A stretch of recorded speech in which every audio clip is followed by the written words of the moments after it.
Hey guys, welcome to another stream today. Ooh, it's probably a stream that I get closest to Christmas, unless I decide to stream tomorrow or... God, that's not a great start, is it? The line is like all tangled up, so I'm gonna untangle the line that's connecting my headset to my Switch because... Or also fall like last time, and that's gonna be a very annoying to fix. So something else fell. I don't know what it is. It's probably some kind of controller. My Scarlet disc is like on the floor. Don't know why that happened. Today, Merry Christmas. This is probably the closest I'll get to a Christmas stream. I feel like I legit said that like 2 minutes ago. But Merry Christmas.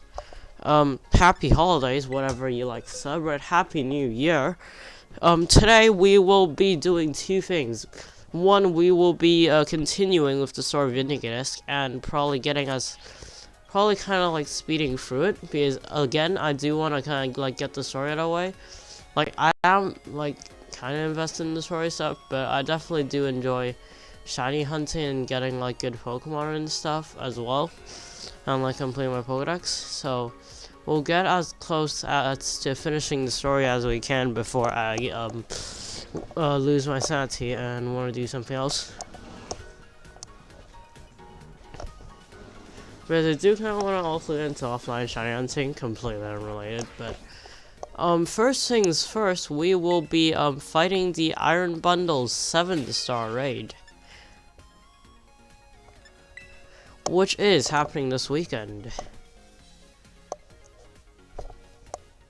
and this weekend only. I honestly don't even know if it's 7-star. I think it's 7-star. Also, I think there's a Master Ball free gift, so, I think it's, like, literally just in here. So, get via internet, I think. Master Ball gift, thank you. That's pretty yippee, isn't it? I haven't touched the game since last time. So again, that's yippee. You got a Master Ball. And let's check Pokeportal news. I'm gonna be using the let's get offline. I will be using the Hariyama build from Osiris, or whatever his channel is called. So we will be... Well, there's also Delibird outbreaks, which I think is good for like the item printer, which gives you like Apra balls, which I definitely will be grinding. That's psychic. Okay, that's the eyesight one. So we will be needing a Hariyama for this, and I'm pretty sure that's on the mountain and won't spawn anything. I don't remember where Makita spawns, so I'll probably have to look that up. So I'll go look that up.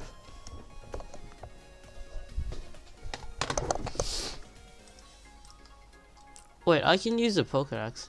Let's actually like use the Pokedex for the first time. Wait, I can...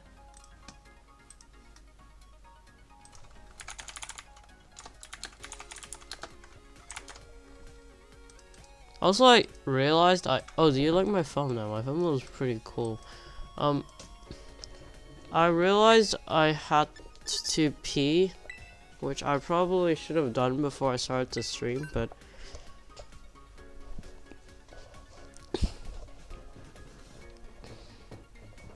maybe I'll do that after we like start getting the Makita or Hariyama. I mean, if we can get a Hariyama straight off the bat, that would be pretty convenient. Let's see, habitat. So like desert, like area 3, East Province, I'm kind of seeing that has like a big spot of Hariyama and Makita. I'll try that. If it doesn't work, I'll look it up on Cerebi. So what I'm seeing, this whole mines area, it says there's Makita and Hariyama spawning. Hopefully there actually is, because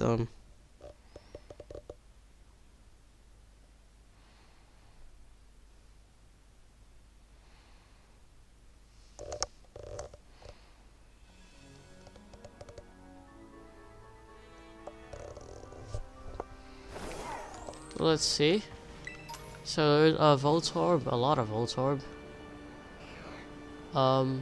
Also we do have the shiny charm, so we can like kind of look out for random shinies. Or for Makita. I'm not gonna be shiny hunting this. I can't be asked. I do like it's shiny, but like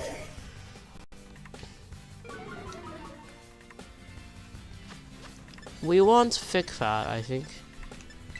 Also, I'm gonna quick balls. I know. Quick ball, but I do want to be focusing on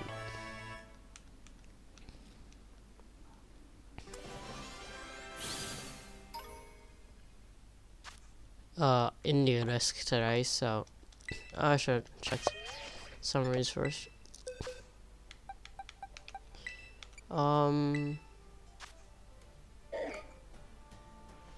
That is guts. I'm not gonna be using ability patterns, ability caps on this. I don't even know if Fake Fat's a hidden ability. I definitely did not come in here prepared. Was that brown blood, not brown gas? Okay. Apparently I can't tell. Let's see.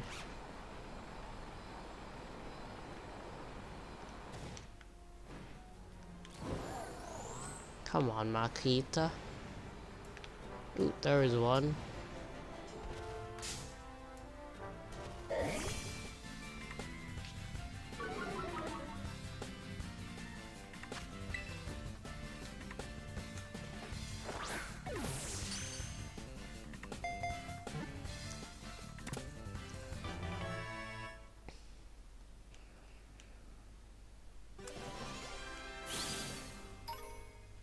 Hunter's on the verge of leveling up. See its summary. Picard. Perfect. Okay. We're gonna use that. I don't know the EV spread that we want first thing. Gonna actually I'll change it for Valiant.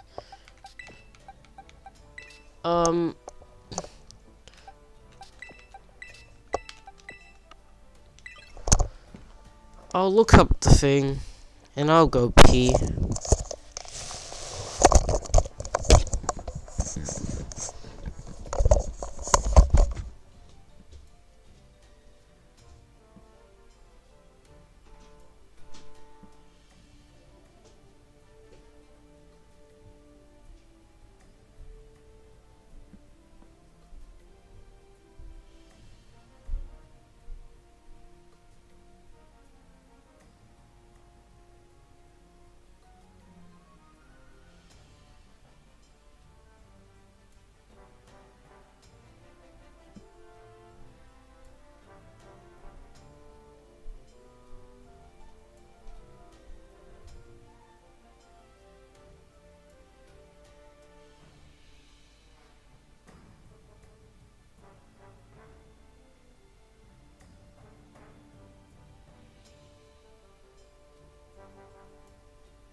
Okay, found it's gonna be max HP, max PDF. So, yippee. It's not this one. So I'll just give it this PDF item and we'll go kill some Chansey.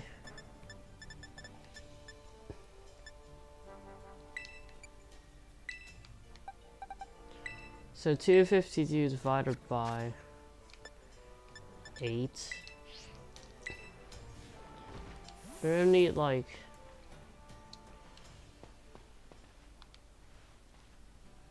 Wait, is that shiny? I can't tell. There's a weird lighting.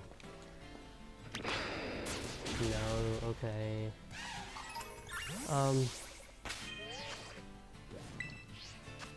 We're gonna need 32. Does that sound right? Chances? Maybe?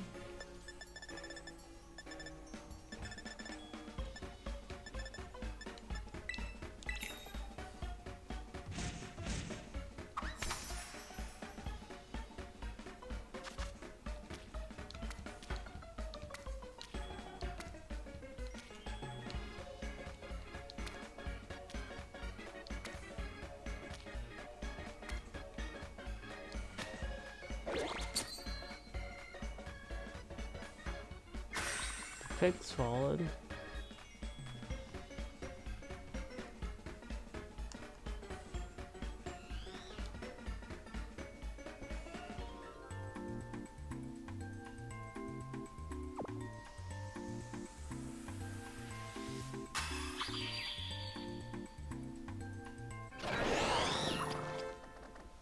Let's go back to depth.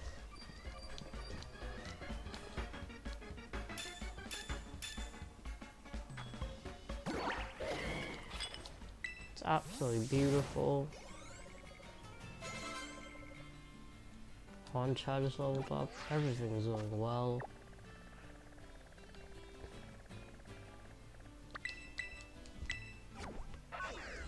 Honestly, for like money we have, I could just be lazy and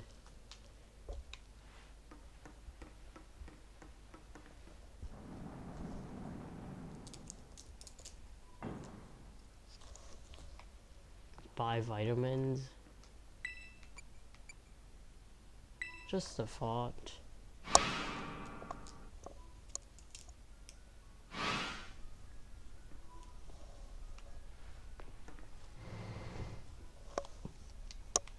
I'm in my indigo blueberry academy drip. That's pretty cool.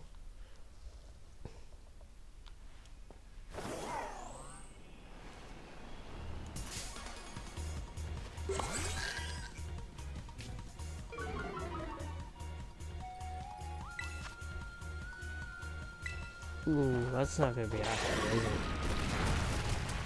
That's not gonna do a lot, is it?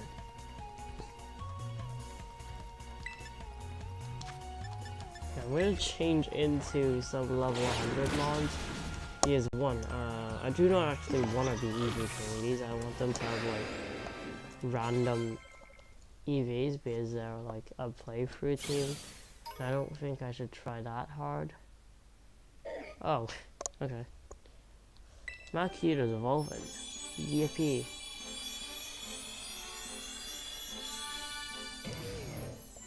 It's thick boy. Yippee. It's pretty yippee, isn't it?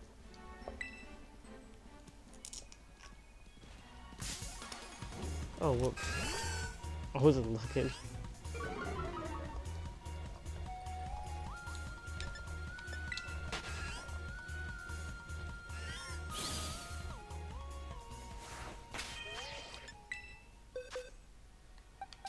Okay,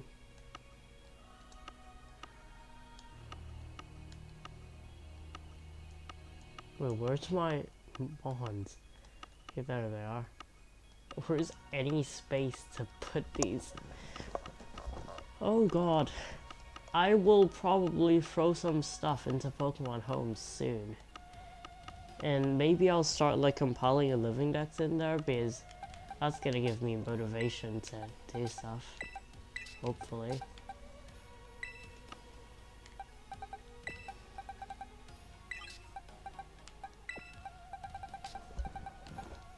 And you will probably be enough. Knuckles. Just Knuckles.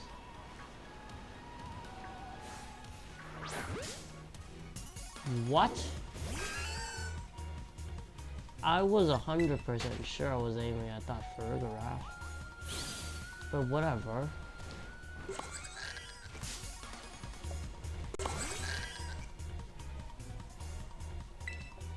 So, we're gonna use up all of Liquidation and Drain Punch, and we're gonna use one. We're gonna use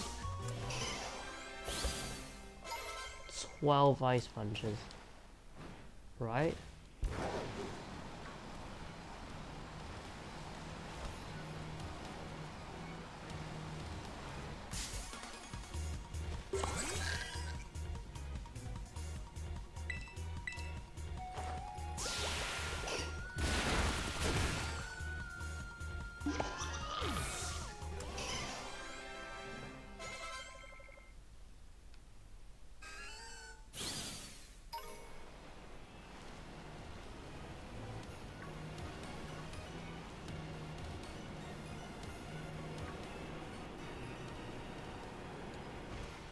What? Why is nothing spawning in here?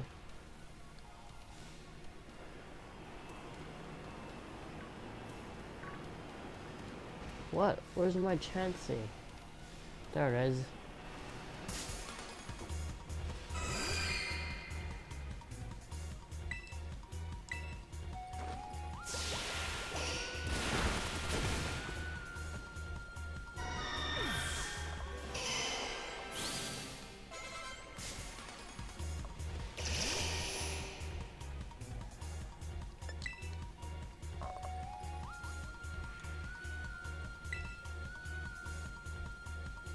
That's really annoying.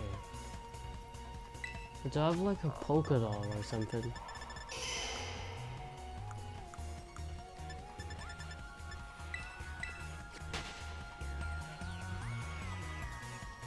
That is so stupid. That is very stupid.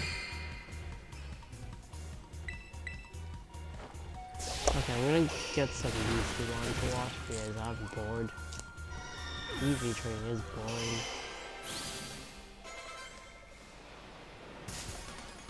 I'm gonna get the audio off, I'll keep playing. Oops, my phone. Whoopsies. Hopefully it's fine. It's fine. I'll turn the audio off, I'll go get some YouTube to watch. I'll keep playing.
That was accidental.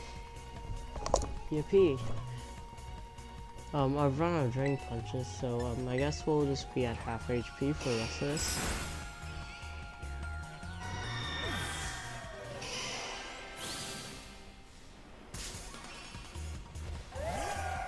Probably gives attack, but I can't be sure, so I'll just leave.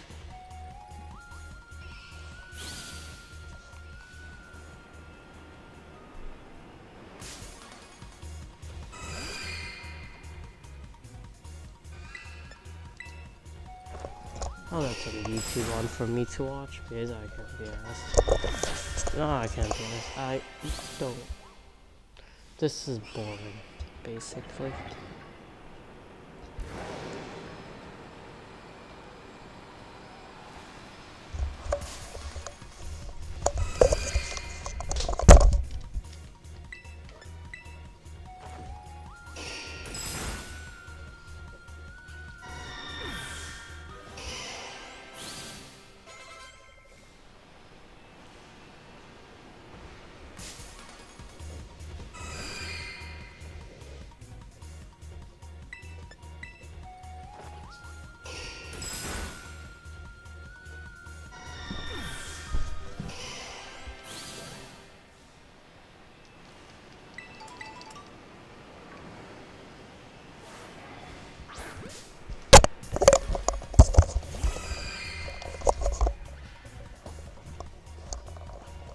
Let's see, what should we watch?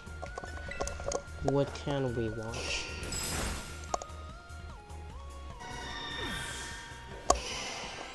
Let's see. Pokemon still hasn't figured it out. Sure. Give me some good content.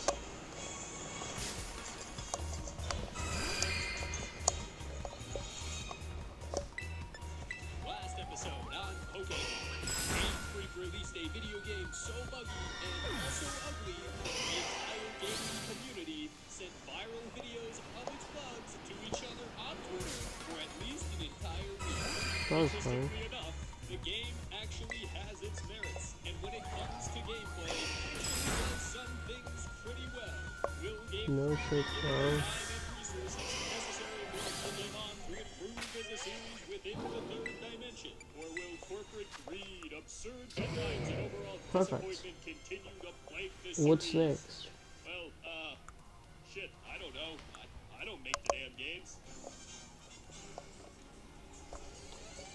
HP. You know, I always get a little upset when I think about modern Pokemon games. Yeah, you know, Scarlet and Violet are a thing, and people made fun of them, but, like... Wait, so... We killed 30...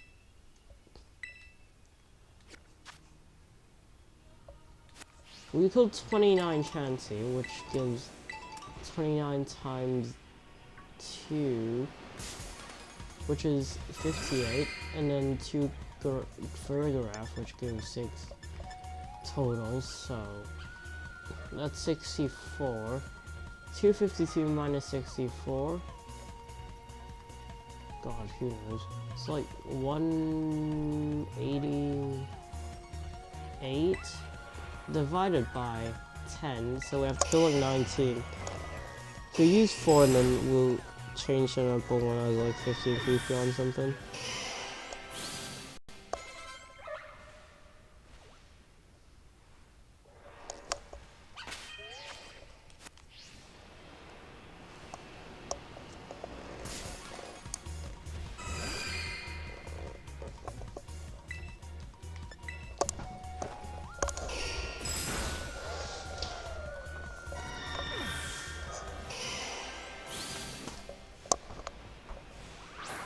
That was accidental. I put it on my chair the other day and take something, and then it just kind of drifted away.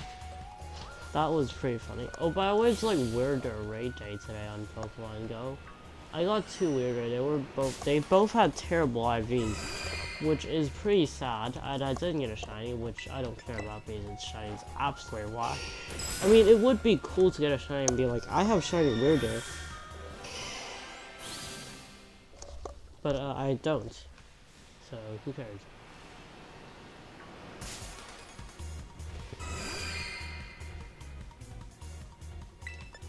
Okay. After this, I'll change the color to 15 PP and I'll use all 15. And then that should be it. So, let's use you because I'm pretty sure you have Crunch, which has 15 PP.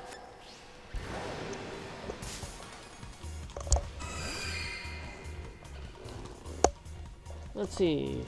You have Crunch. Okay, let's go.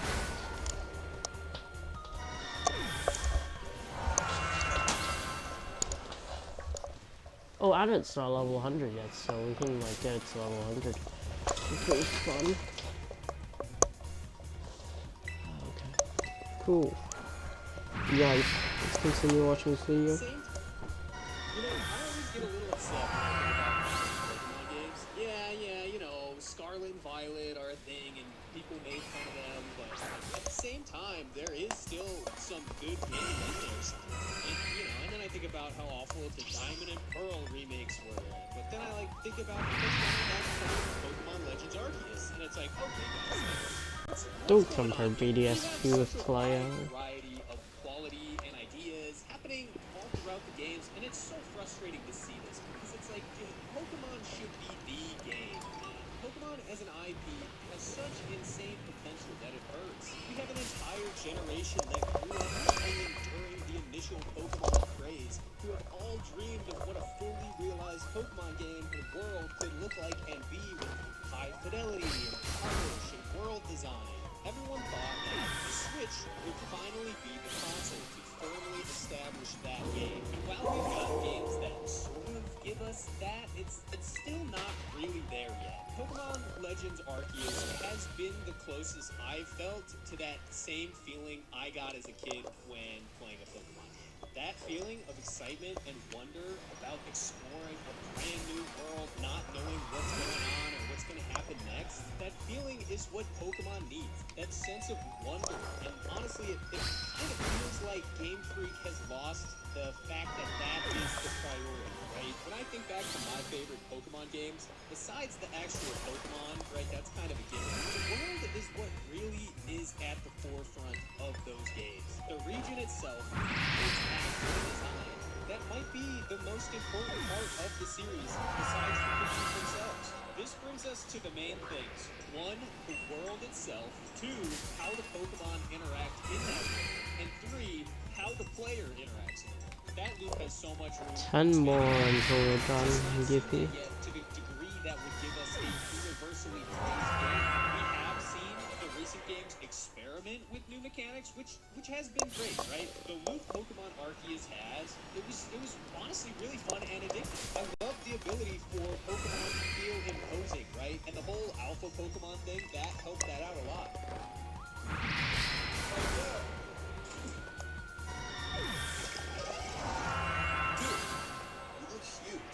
Oops. I didn't mean imposing that way, you know. Yeah, let's move on. You actually need to aim and throw Pokeballs, and you have all the interaction around being like an actual player character in a world with Pokemon that can actually interact with you. You get to sneak around, attacks, etc. Like, all of this was honestly great, and made the way to experience the world just feel so much more engaging. This is the experience of being a Pokemon trainer that many of us had in our heads, kind of finally being realized in some form. But as much fun as I had playing Pokemon Arceus, I couldn't help but think how much this was kind of just laying the groundwork for something that should be much greater. Oh well. So let's break this down. 5 more, Let's talk yippee. about the world itself. We're going to use Pokemon Arceus here as the example. I think the dynamic nature of the player gameplay fits better for this point. Let's try to think of some of the best standout locations in that game. Okay, so we have the main village. We've got that giant tree in the forest. We've got the beach area, the volcano, I guess, although it is. There's those small villages. There's like 2 of them, one in Iceland and one in like the mud area. The big temple thing, that was interesting. And then Spear Pillar, right? I'm probably missing something. I got it. These are just ones I can think off the top of my head. Now let's let's compare that to one of like the 2D Pokemon games. I don't think it matters too much, but let's just choose one for Gen like let's go with Gen 3. So we have Westboro City, first change pace city, kind of big. There's a lot of things to do. There's a museum.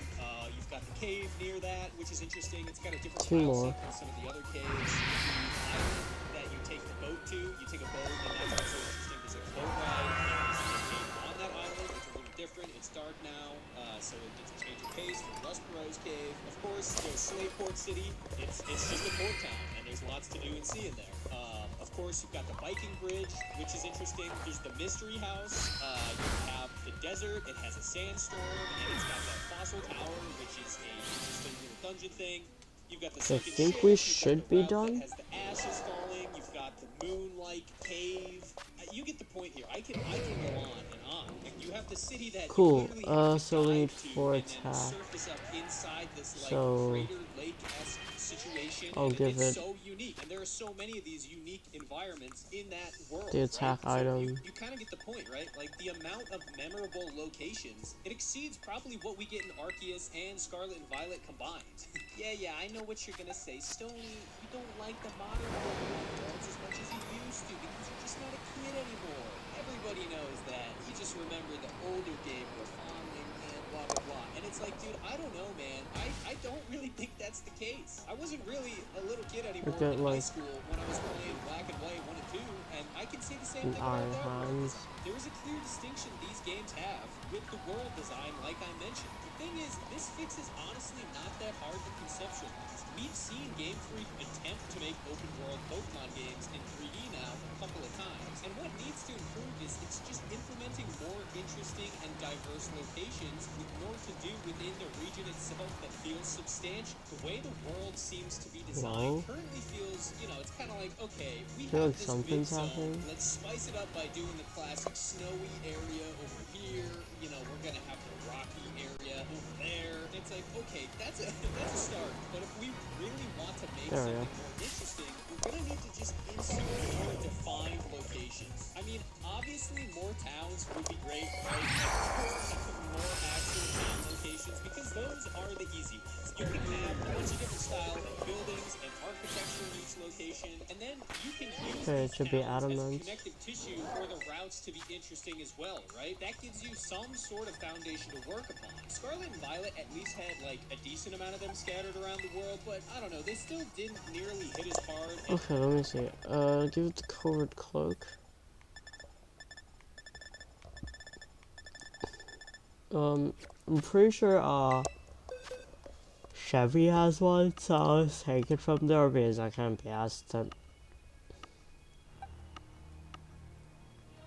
try getting another one as we're literally just using it first raid.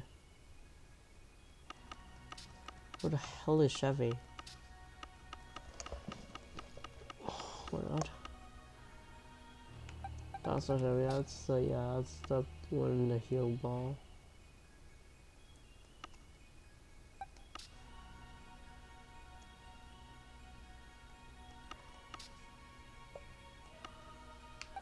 Are you Chevy? No. Chevy, why the hell are you in here? No, you have a shell bell. Wait, who has a covert cloak? Or is it like literally just in my bag? Can we sort like alphabetically? Yeah, we can. Covert cloak. It's not in here. God! Why do you have to do this? Okay. Search. Held item. Oh, you can't actually. That's fine. I have a lot of fun looking through all of these. And I didn't even know the music was one of these. Oh, it's Chester Rester, right.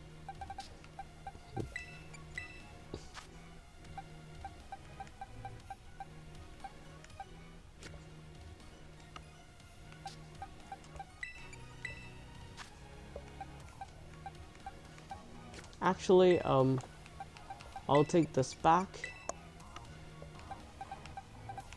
I don't think any of these are covert cloaking, but I can just check to be sure. Oh. Okay, sorry, Caramel. I just can't be asked to get another one, so we'll take it from you, and maybe I'll give it back.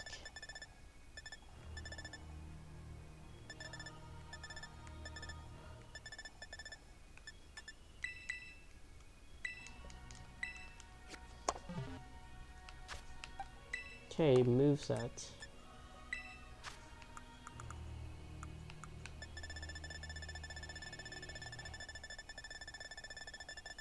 And berry. I don't think we have to bottle cap it. I think we're fine.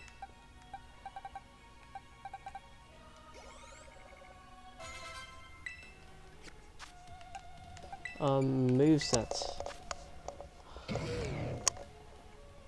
Moveset is, Sunny Day, Belly Drum, Brick Break, Drain Punch. So let's see if any of these are in here. Ooh, it has Headlong Rush. That's actually good. And Close Combat, which is basically a SAP. Belly Drum, Brick Break, Drain Punch. Great. UCMs, I guess. Brick Break.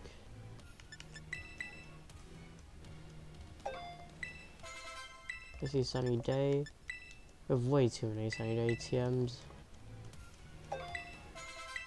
And Drain Punch. Perfect. Hopefully this works. Because if it doesn't, I don't have another way to do it. We might have to PP max it, I don't know, because I think the raid was like quite long from the video. But we'll fly here and see if it works. Hopefully it does.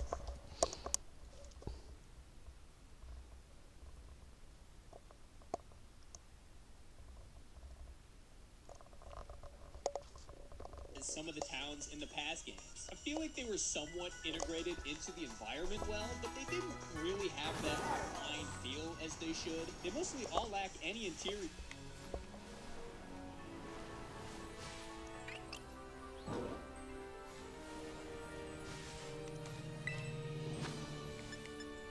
Here it is. Let's go Hariyama. That should be good. Here we go.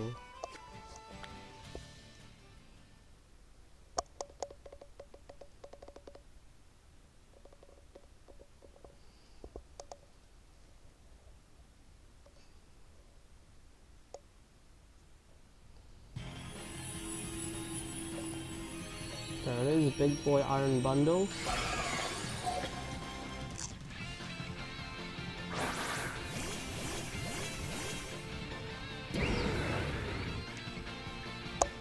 So, first turn I think we set up Sunny Day, yeah, because it's gonna snow escape. And it's also gonna Aurora Veil, I think. Yep. So we Sunny Day to get rid of the snow escape. Here's the Hydro Pump, which does not a lot. Pretty good.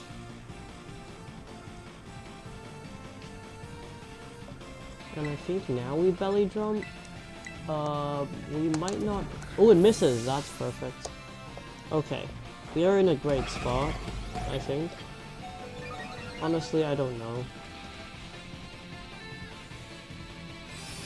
We might die, so I'm gonna heal cheer.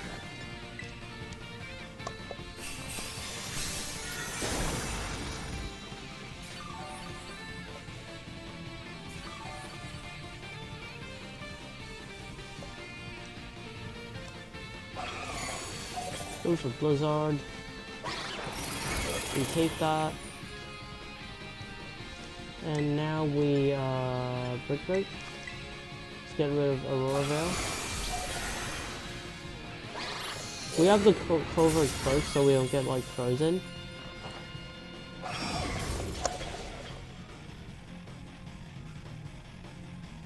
There we go, we get rid of Aurora Veil. Get rid of our stat box, I think. No, it doesn't. Okay, I'll go for Drain Punch then. If this doesn't crit, we should be fine. Oh, if it did crit, we're still fine. Heal back up. And like get ready for terrestrialization. So there we go, get rid of our stat boost. Electric terrain.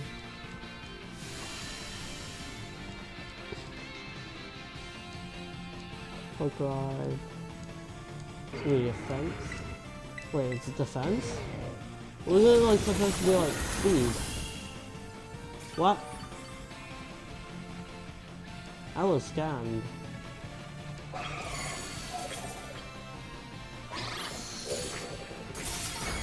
What I'm feeling is we healed Cher, and then we can terrestrialize and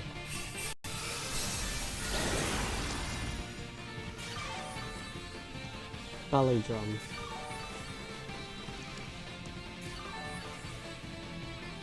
Or we can belly drum and terrestrialize.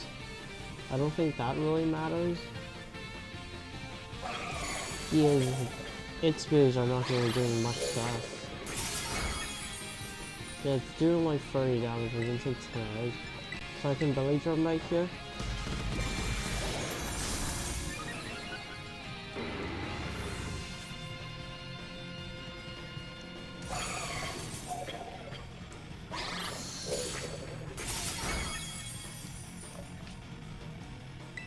And we can terrestrialize and go for Drain Punch. See how much this does. So we are fighting Terra type, yes, perfect.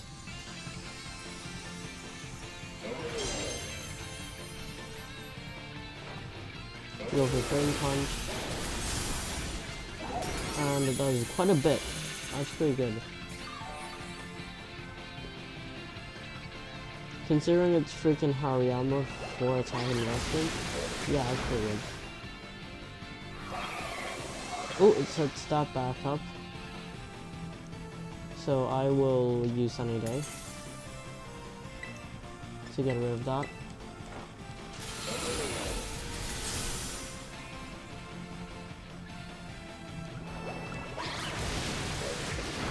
And make its Hydro Punch during the week. So now we just spam Drain Punch. I think we might need to PP max to kind of look at this. Ayo! Ayo, maybe not, maybe not.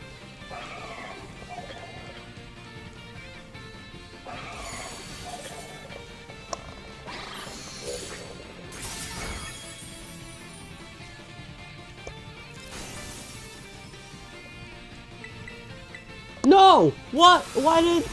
Bro! Oh, I hate when it does that. Like, why would you think that I was in a Sunny Day game? I was just spamming A. I was just spamming Drain Punch through this. Why would you think that I was in a Sunny Day when sun was freaking up? That isn't gonna affect anything. It's gonna reset our stats and we'll be fine.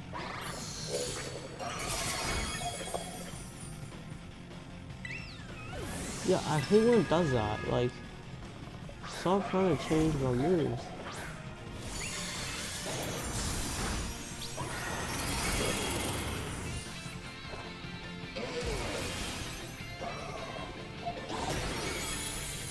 Okay, we win. And it is unrivaled, which makes this whole thing worth it. So Iron Bundle the unrivaled. Also, Iron Leaves and 0-1. Walking away for coming back, which is pretty cool because I missed the first one.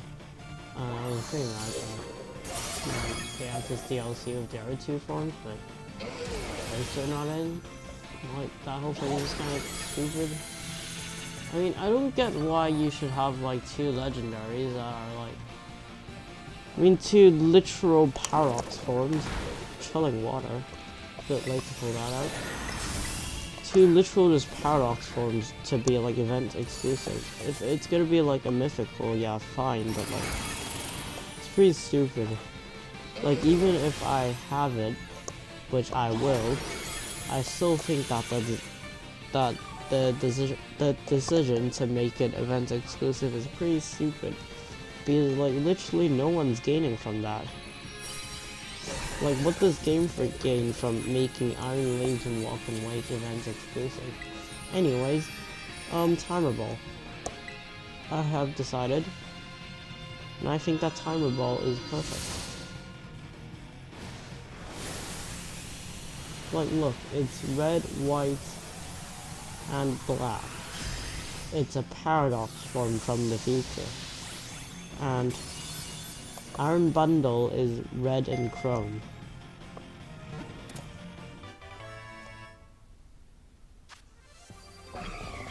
See, XP candies, Ice Terra Shards, Ability Patch, and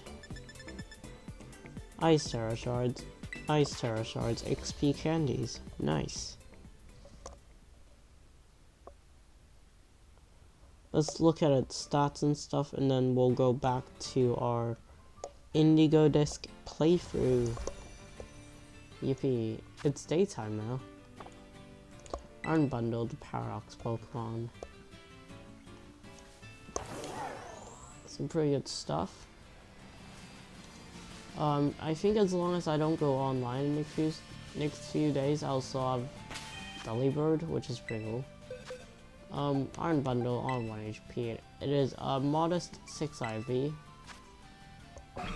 Ice Water, Terra type Ice, Freeze Dry, Hydro Pump, Blizzard, and Chilling Water. And of course, it has the Mightiest Mark, which is basically just my whole motivation of doing these raids, because it has a cool mark. This is my raid Pokemon box. You see it has Mewtwo, it has these two. I missed Typhlosion, which is stupid. But these two don't have any marks, which is pretty sad. Anyways, Hariyama, good job. You did the thing.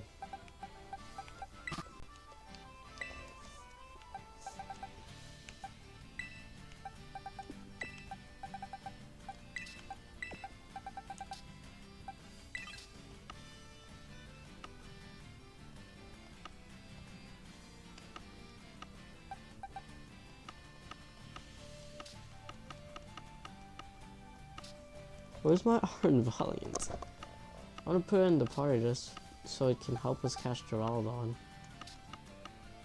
What ball should Duraludon be in? See, your dive, luxury, fast, quick. Why did I do that? Premier could work well. There's a list of like what balls you should use for every Pokemon. I'm gonna see if I can find that list, and I am gonna check out some stuff.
That spreadsheet took a while to load.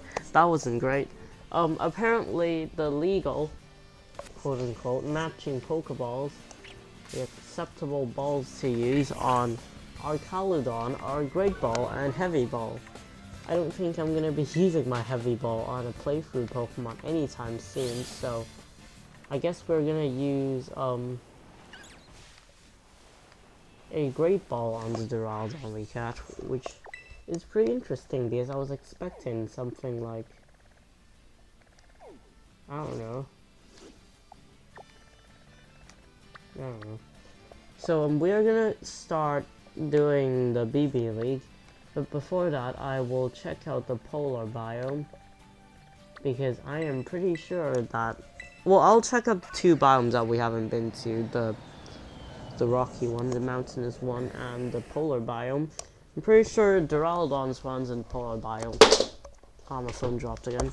And some other cool Pokemon that I have no idea any of them, what any of them are, spawns in there one. Ooh, this is the Synchro Machine. We could do some goofy stuff. Oh, hello there. My name is Sinclair. I'm quite the outstanding researcher, you know. Would you like to? Sure.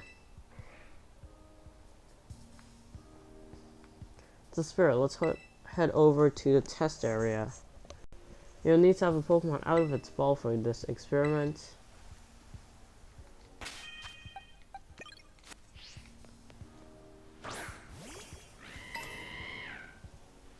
Are you ready to help me out? Yes, I am. Okay, synchronize. Let's be Cinderace.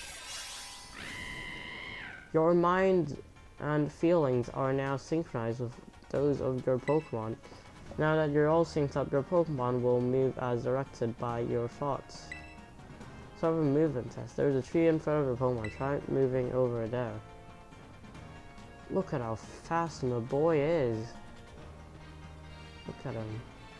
But that's me. I can clip into myself. But not Sinclair.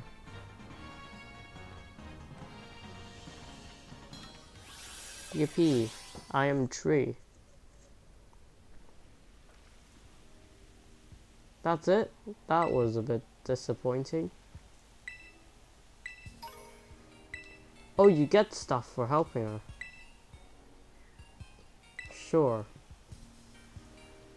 One more.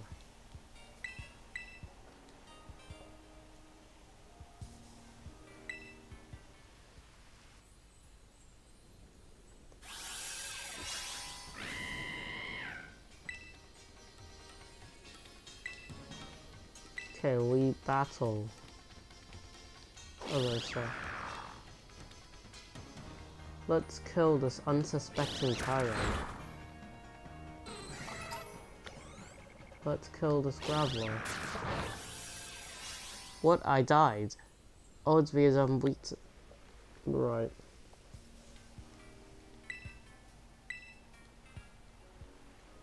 Wait, is it like dead? We can go again.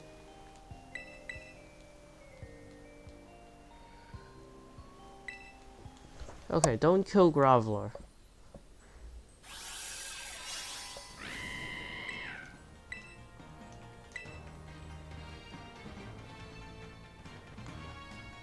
Spyro should be fine. Darling should be fine.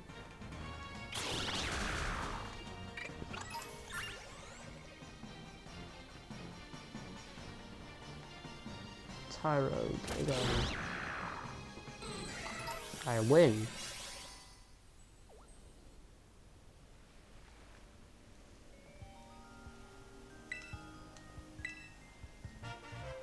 I got the Synchro Machine. Okay. Cool. Thanks, bro. L and then R to work in sync. Cool. Let's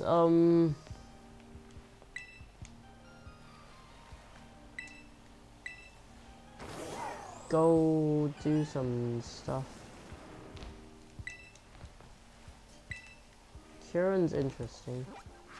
I want to go that side. Let's go like here and then we'll like work our way up here. This terrain doesn't look very fun to navigate. So, yep. It was like a mini polar area. Oh, is there like one for every area? Let's see.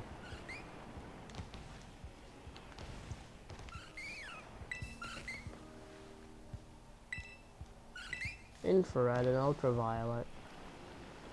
Hehe. There is a small, like, this area. That's not the... Okay, we go on this side. The canyon biome, yes. So we'll check this area out, and then we will catch a Duraludon and maybe find the item to evolve it. Make yourself a TM. Oh yeah, these are like apparently really useful, so I'll work on it.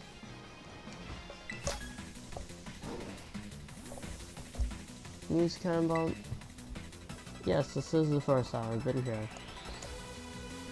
Already? Nice haircut, bro.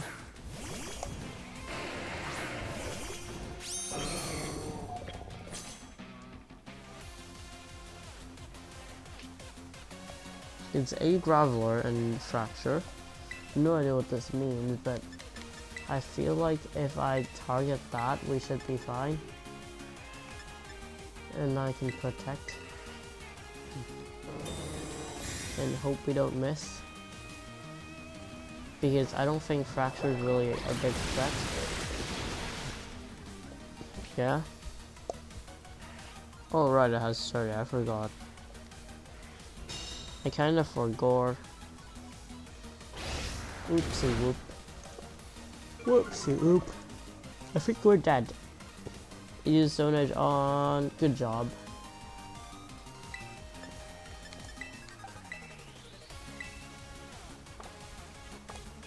Actually,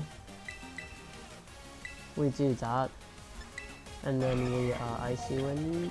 Yeah. And hope we don't miss. We have a lot of inaccurate moves, which I'm normally like not really comfortable in using, but maybe today, maybe today.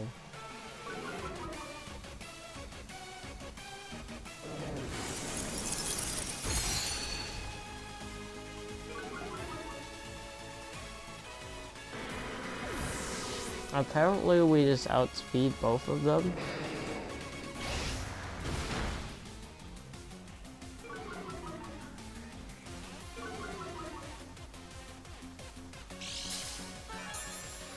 Lefties is so good. I mean, I don't see anything else to do, really, then...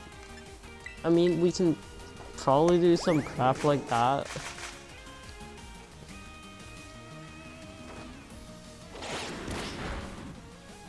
I am so good at this game. I am so unbelievably good at this game.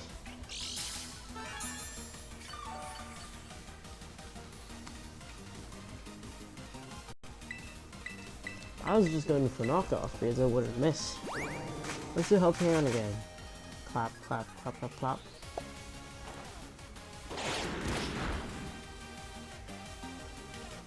That was really goddamn stupid. Wow. I thought that should definitely kill. Like, we were -1. Also, can you, like, give BP instead of that after a battle? I feel like that would be, like, way more useful. Geodude! Alolan form. Yippee. It's a pretty cool Pokemon. Hopefully it catches, because if not, well, both of its stats are super effective against me. That's not a good sign. There we go. Nice.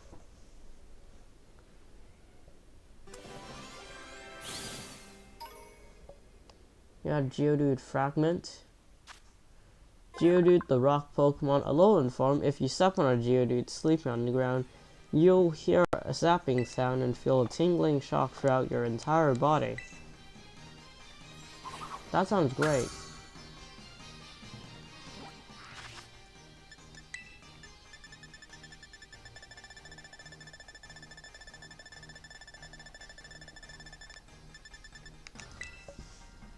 Geodude is just hanging out, having fun.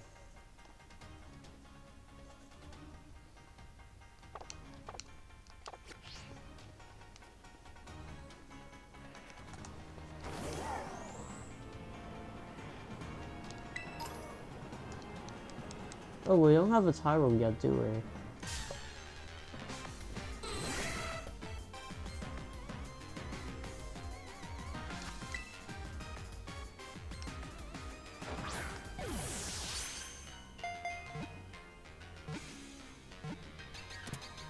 Nice. That's pretty unexpected. Oh, I should probably move them to correct box before they start going whack. Tyro is Squirtle. Its intense desire to become stronger and stronger drives it to recklessly train its body and challenge any opponent it can find in battle.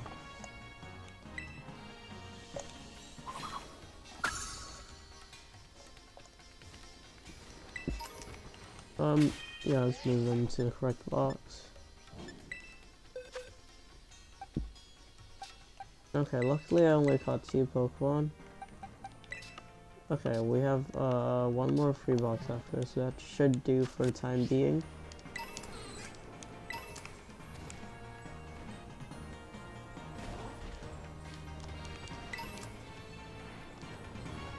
This is kind of like a rocky biome with like really weird terrain everywhere, which, I mean, that's fun.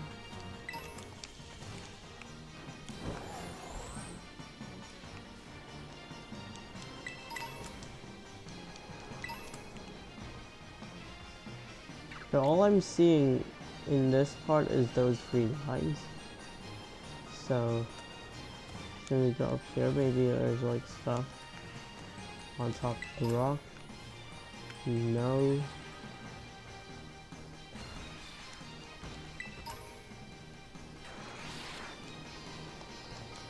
Okay, cool biome, but I'm at this moment I'm pretty disappointed with the spawns.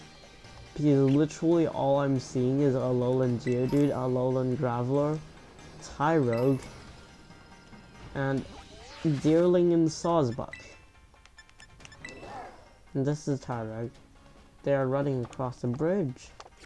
I wonder where the bridge is. The spawns are continuing to be disappointing. Let's head into the cave, see what happens. Is it Chargestone Cave? It's called Chargestone Cavern. Yeah, right. Okay, this is a reference to Chargestone Cave from Pokemon Black and White. So, I guess we'll be seeing some electric webs and Joltigs pretty soon. Wow, it's thunder. Okay, bro.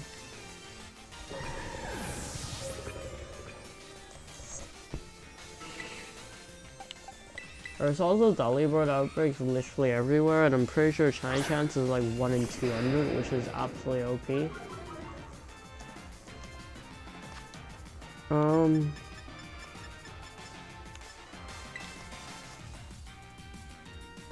I mean Ultra Ball, I guess. I think Tyro Ball is like better in like 4 turns, which is pretty insane. I don't think it has any moves that could hit me.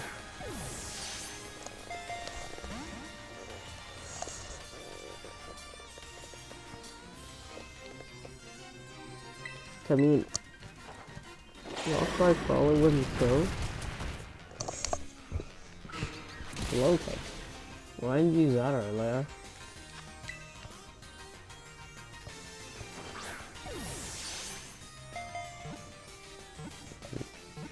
Okay, I do kind of hate catching Pokemon without like level 100 stuff like Falsight.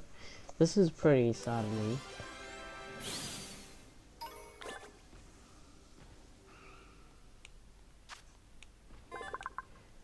Illichid, the electric Pokemon, electric type, it rotates its arms to generate electricity, but charges easily, so it only charges up a little bit.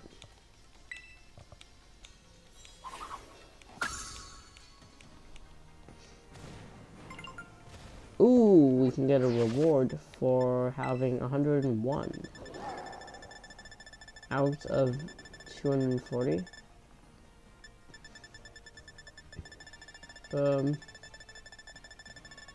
Where is Illichid?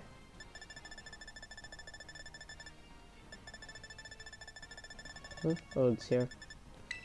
Illichid. Ooh, that's coming up. Pretty excited for that. We'll get Joltik, which is not a Pokemon I particularly like, but I know a lot of people are... Oh, we only have 90. I know a lot of people are, like, excited for it. So that also gets me a bit hyped, at least.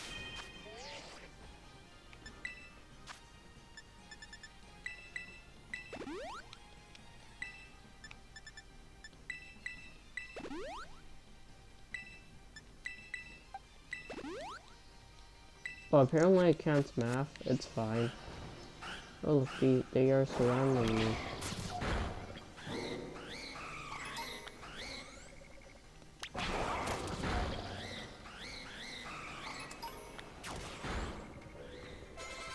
Is there a shiny? There be no shinies. Unfortunate. How romantic. Don't you think there is something incredibly romantic about the giant rocks floating in here? Not really, bro. Ramona of the League Club with your Hitmon. I know what you're gonna do. You're gonna fighting move this slot, so I'm gonna Taunt-Shaw, and I will hit you with Icy Wind. Oh, it's Minior. Apparently outspawned in here. We now have 2 support Pokemon on the field. That's surely, like, completely ideal. Oh, it was gonna fake out. Oh, get wrecked! Oh, get wrecked! Oh, get absolutely red and wrecked. Bro just took that recoil like it was food.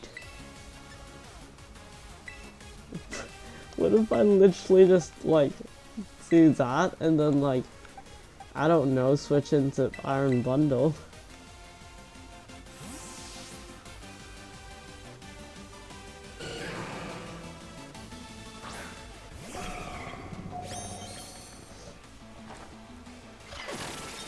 Come on, I dare you hit me with high jump kick. Okay, bullet punch. Crits. I dare you hit me with high jump kick. You absolute idiot. Ramona. Ramona, you absolute idiot. Is that how Jover is supposed to look? I feel like there's something wrong with its eyes. I thought that was a new Pokemon for a second, honestly.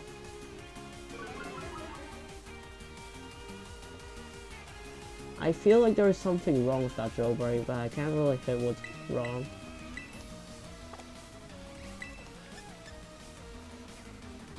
Who's a bigger threat? Scrafty, probably. Who did that? It's Hitmontop. It's Life Orb Hitmontop. What? So random trainers have held items now? What? Maybe I do have to EV trade my boys.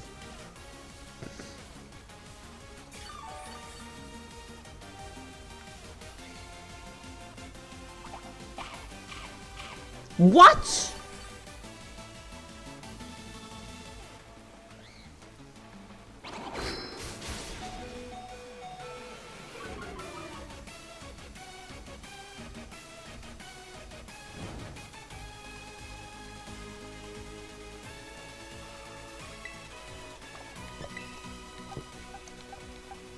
Can I, like...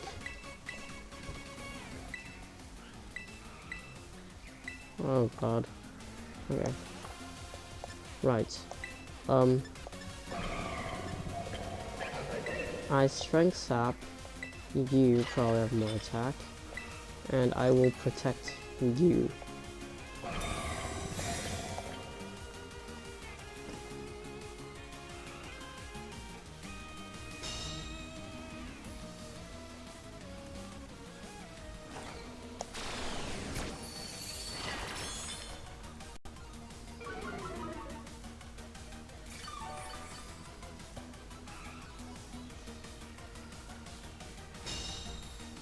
Oh, double iron bundle.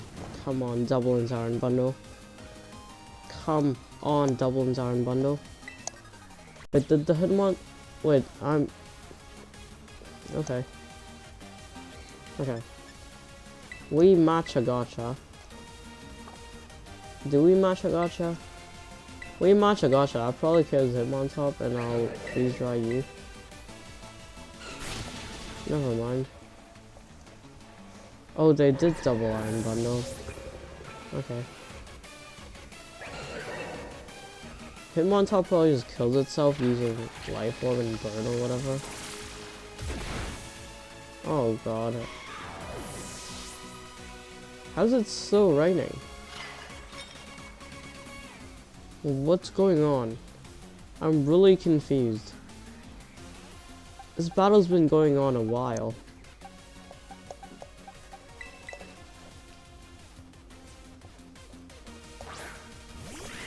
I will go for the 4 times resistant sucker punch flex for this KO.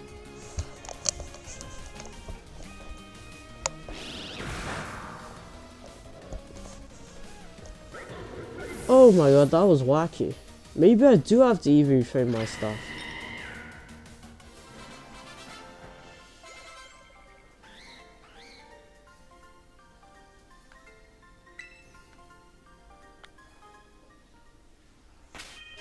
I'm gonna see.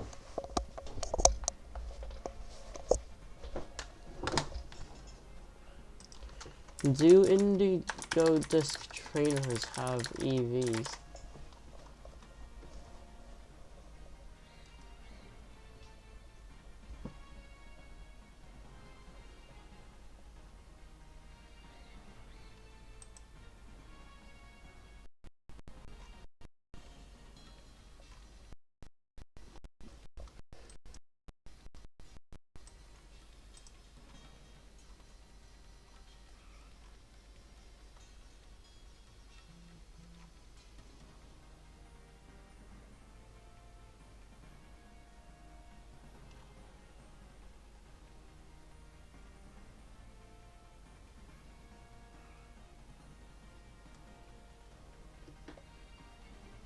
Okay, I think they do have EVs. So maybe we should... Let's go EV train my team. That's gonna be really fun. How do I remove the bloody EVs I already have?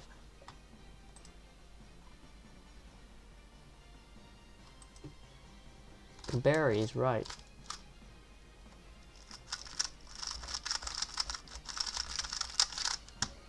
Let's try to... Bloody hell! This game's insane. Let's EV trade my stuff. What? Oh my god.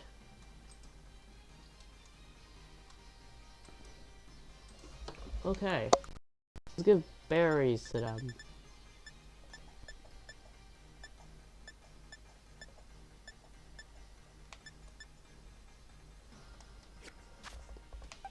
Y'all are gonna have some berries.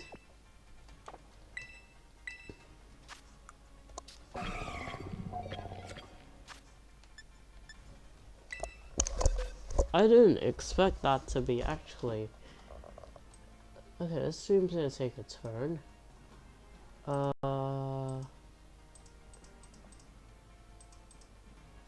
Give me a sec.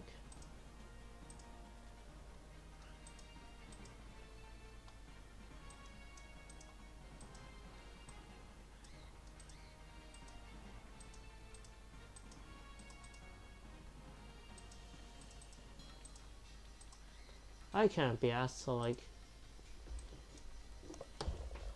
use my brain to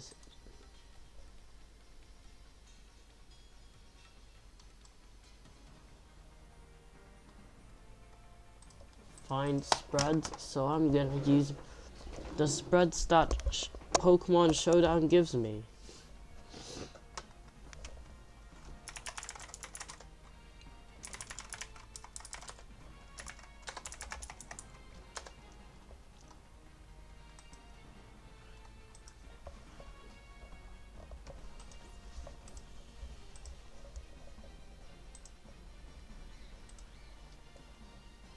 A lot just happened.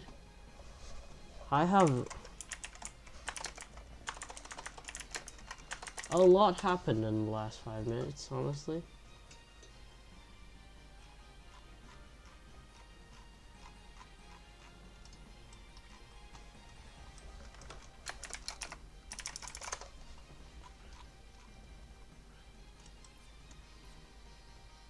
Okay, what we're gonna do is we are gonna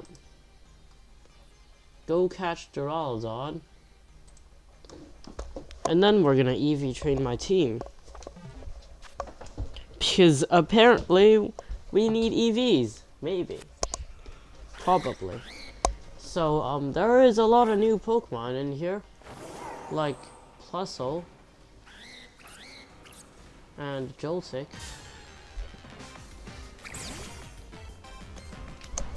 So, let's catch this.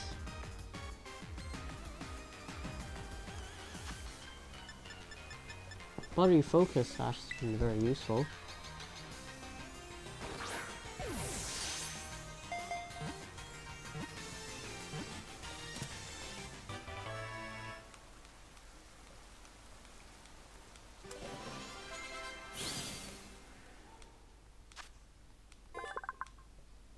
Joltik, the attaching Pokemon. Since it cannot generate its own electricity, it sticks onto large-bodied Pokemon and absorbs static electricity. So it's the attaching Pokemon. Honestly, I would have expected something cooler, like, I don't know, the spider Pokemon. No, it's the attaching Pokemon. Because it attaches to other Pokemon. Wow. Let's give it Hitmonchan. Joltik. That's a lot of webs. Is that like round the corner?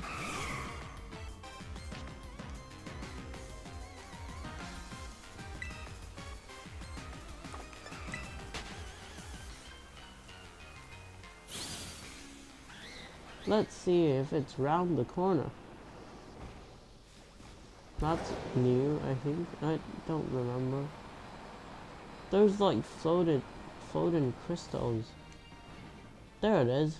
Look, it's the spiderweb section with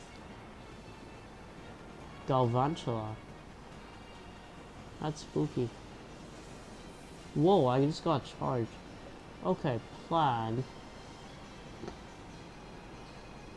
Find a way to get out of this cave. What's going on? Find a way to get out of this cave.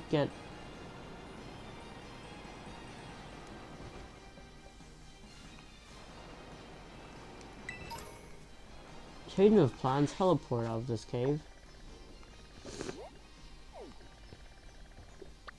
And go catch a Duraludon, like really quickly, and then go EV train my Pokemon, because that was a bit concerning.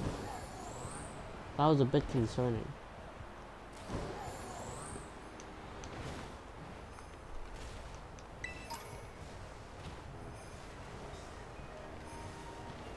Cedra, that's new. Hisuian Quillfish. No, that's just Quillfish. I'm sorry, all the- oh my god, it's Lapras. Colossus, that's also new. But I cannot check you guys out, because I have to go find the Duraludon. I'm not gonna look up where it is. I'm gonna...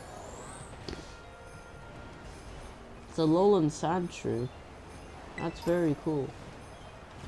But I have to go find Duraludon. It's Milcery. Hey, it's a Duraludon. Let's catch this boy.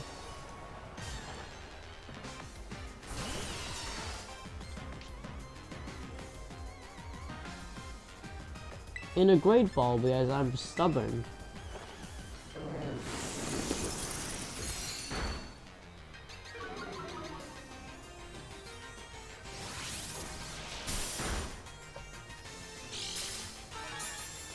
And maybe find wherever it is that it evolves. What? And maybe find the item that needs to evolve it. It's an item. I looked it up. First day DLC morning, I looked up Archaludon evolution.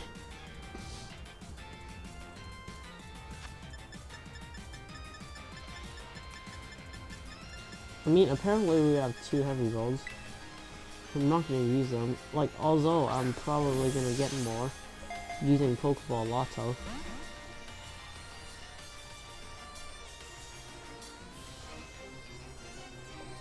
I'm sure that move like uses half of its HP. Maybe. I don't know. Please catch. It's not gonna be fun for either of us. It's really not gonna be fun for either of us.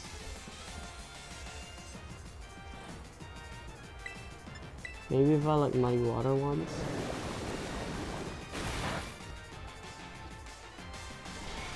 Okay.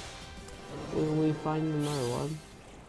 Maybe this time I'll use a false swipe.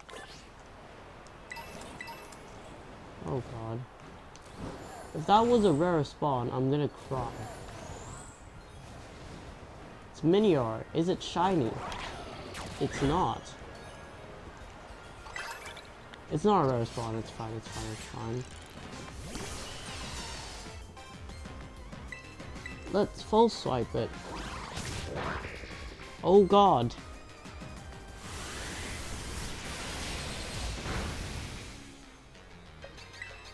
Let's use Leaf Blade. That's 4 times resistant. So that's more than full swipe. Because it was a crit.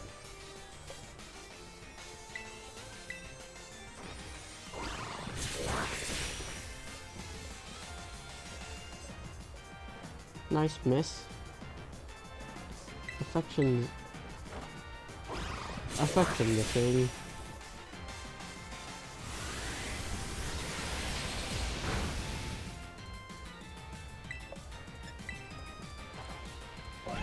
Nice hit.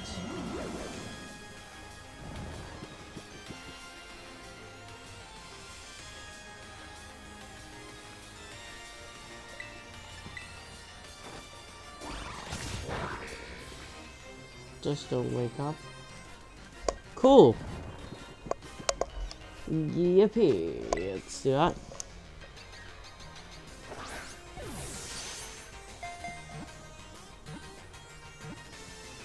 There we go. Tool assisted speed run. We got 5 time. Wait, what? Duraludon, the alloy Pokemon. Its metal body is durable but prone to retaining heat. It vents this heat from the slits in its tail.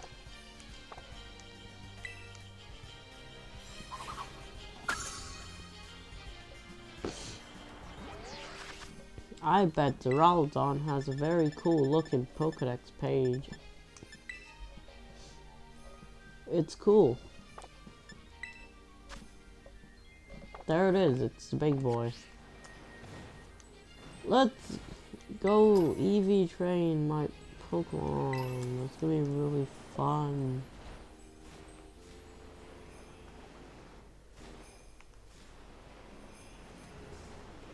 I'm probably not gonna allow myself to use Area Zero. I don't know.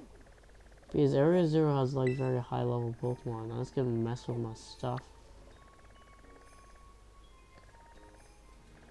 Okay, whatever. I'm just flying to a random spot. Let's fly to Cortondo first. So, it's gonna be really fun. Let's EV train my Pokemon. We're gonna be using completely 252, 252 forest spreads. We're gonna be using the spreads that Showdown gives me.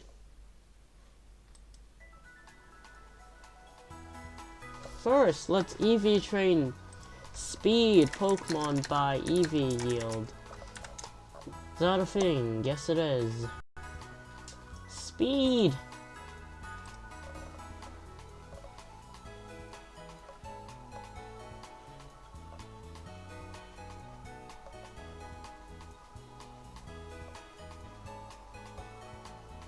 Should we use Area Zero? I mean, Iron Bundle is free.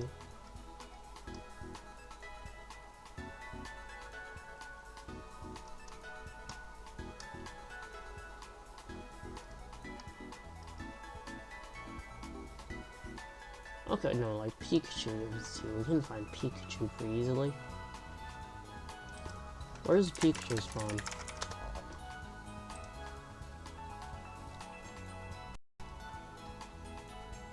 Oh, Cerebee's all Christmassy. Yeah, that's cool.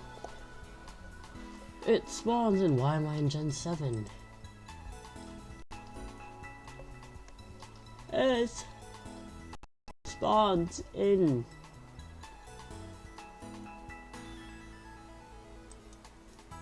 South Province Area 2.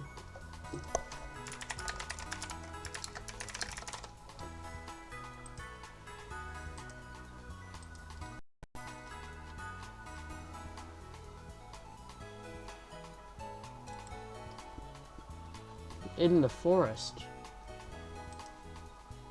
What?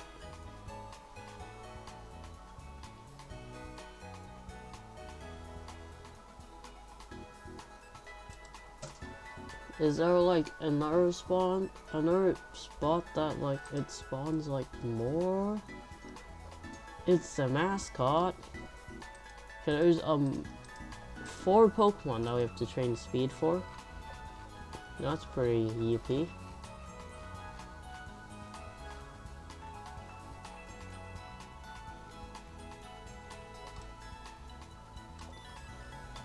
How do I use Bulbapedia? In the games.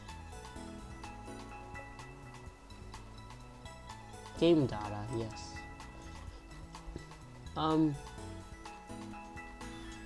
Places where we can catch Pikachu. Right, West Province Area 3. Where in West Province Area 3 you spawn? Of course it's Forest. Is there like another one? Pokemon by EV yield. Just the Pokemon by effort value yield. There's Iron Bundle, but I feel like if I use Area Zero, that's gonna like inflate my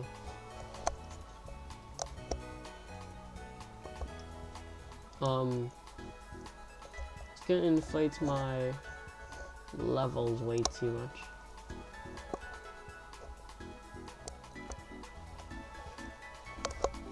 Florigato. Okay, we can so much Florigato.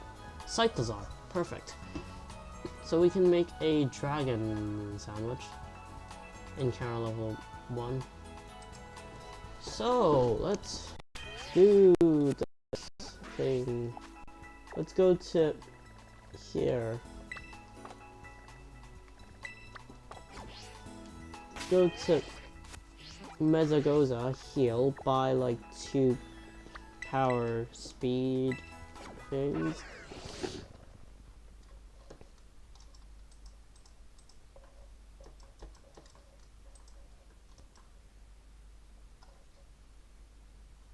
And then we'll go kill 26 Cyclozars. That's gonna be a lot of fun.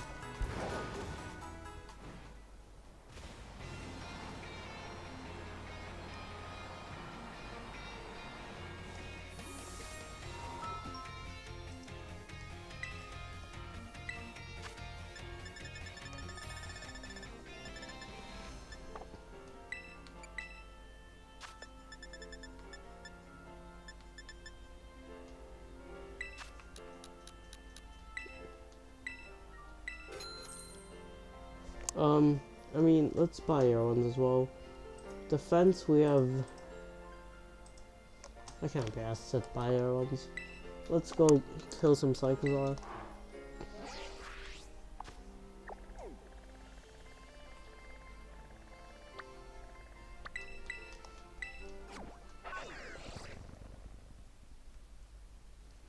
I did not expect to have to EV trade my team. I did not prepare for this. I thought we were gonna be like cruising through the story. But nope, here we are, EV trading my team.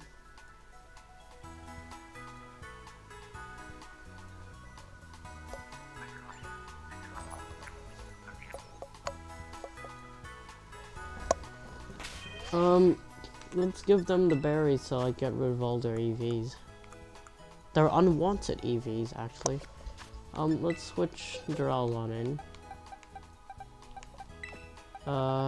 You have a great nature. No, you don't. I misread. Sorry, Duralon. Okay. Let's get rid of all your unwanted EVs. So, I probably should have left my PC. So, right. Save our game. Should have healed.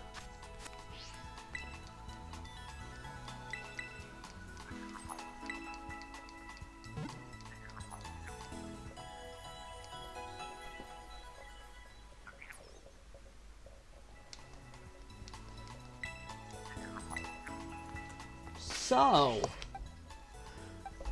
Cinderace. You need attack, speed, and 4 special defense. And you have... I honestly don't know.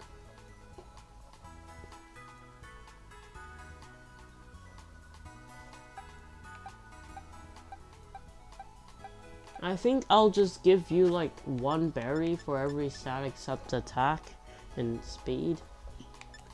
And hope that works. Well...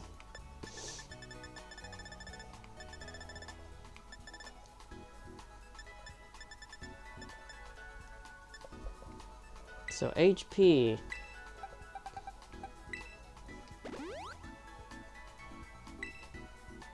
There we go. Defense. Cool.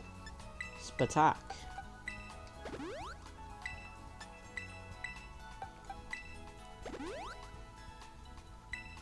Oh, so it can go lower. Okay, I understand. Cool.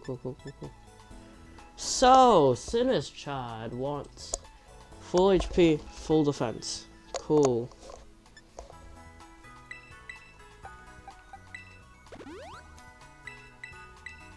Oh, this thing's gonna be like fully EV trained because I brought her around in the teal mask. Yeah, that's a lot of attack based stats. That's a lot of attack based points.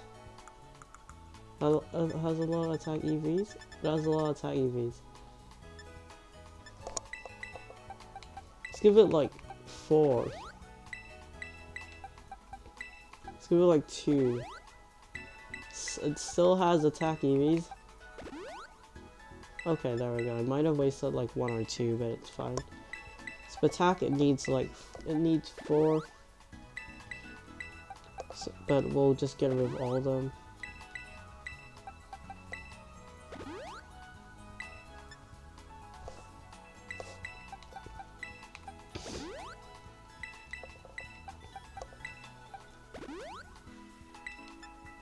And speed.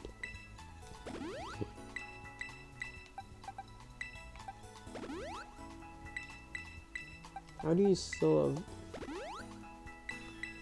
How much speed investments do you have? There we go. Iron Bundle is gonna be max attack and max speed. Yes, that's what I like to see. Nope. Perfect. Yes, sir. Cool. Polytoad wants max HP and speed up.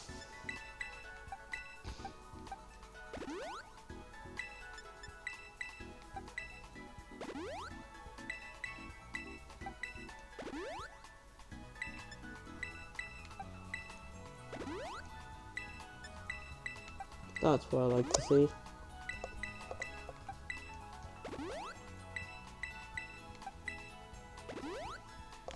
Crocodile's probably gonna be speed and attack, yeah.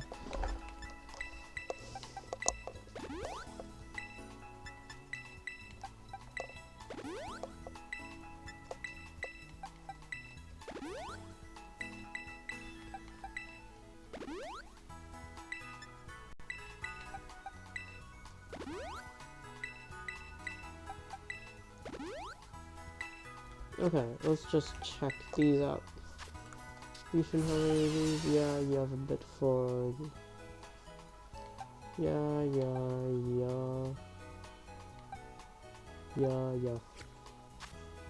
Cool. So first, we will be EV training for speed.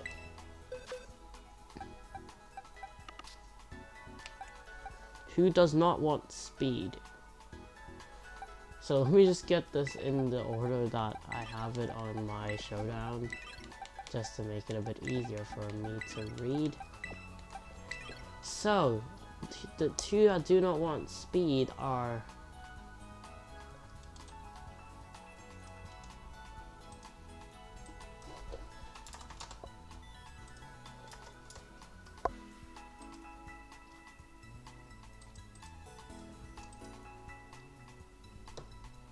Sinistra and Polytoad. So you will go in here.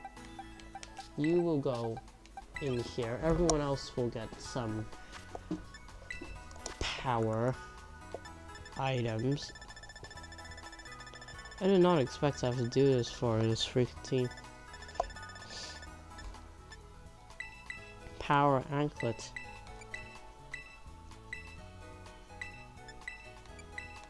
I'll give y'all back the items afterwards.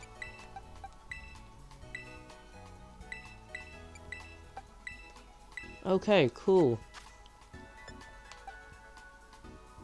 You probably need some XP so you can lead. Let's also give you the moves that you need. It's gonna be an AV set with... Don't remember. I rubbed all its moves.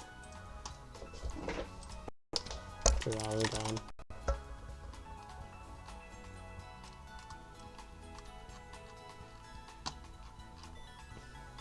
Flash Cannon, Draco Meteor, Thunderbolt, Dark Pulse. Not Thunderbolt, Electro Shot. So, we want none of the moves that it has here. Maybe we'll learn them later. Let's use Iron Bundle instead, actually, then. Cool stuff. So, we make a picnic. We will make a level 1 dragon counter sandwich. Progress is not great today. Honestly, progress is not great, I can't lie.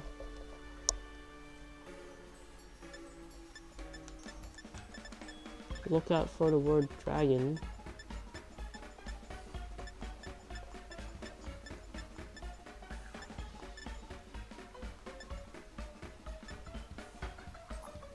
That's level 2, I'll take that.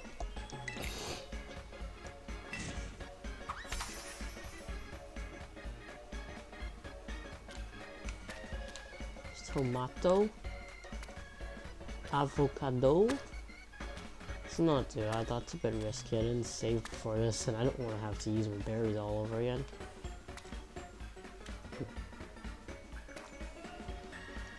Okay. That looks great. I'm gonna pull up some YouTube to watch because we're just gonna be killing Cyclozars. We're gonna have to kill 26. Which is gonna be so fun! Yippee! It's gonna be very fun to kill 26 Cyclozars. Is there anyone who needs like 4?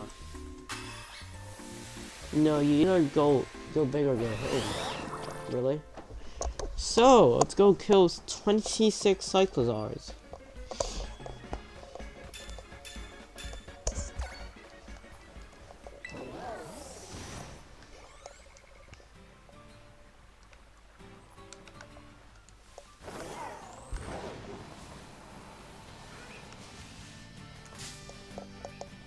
You know, as hard as some of the towns in the past games. I feel like they were somewhat integrated into the environment well, but they didn't really have that refined feel as they should. They mostly all lack any interiors, you know. Them running like garbage doesn't really help. And they also just kind of lack any memorable NPCs or really standout points of interest. Another thing is, we need to go back to having more instance like caves and tower locations and stuff like that, right? Like you can go into and it's kind of like an entirely different feel in there.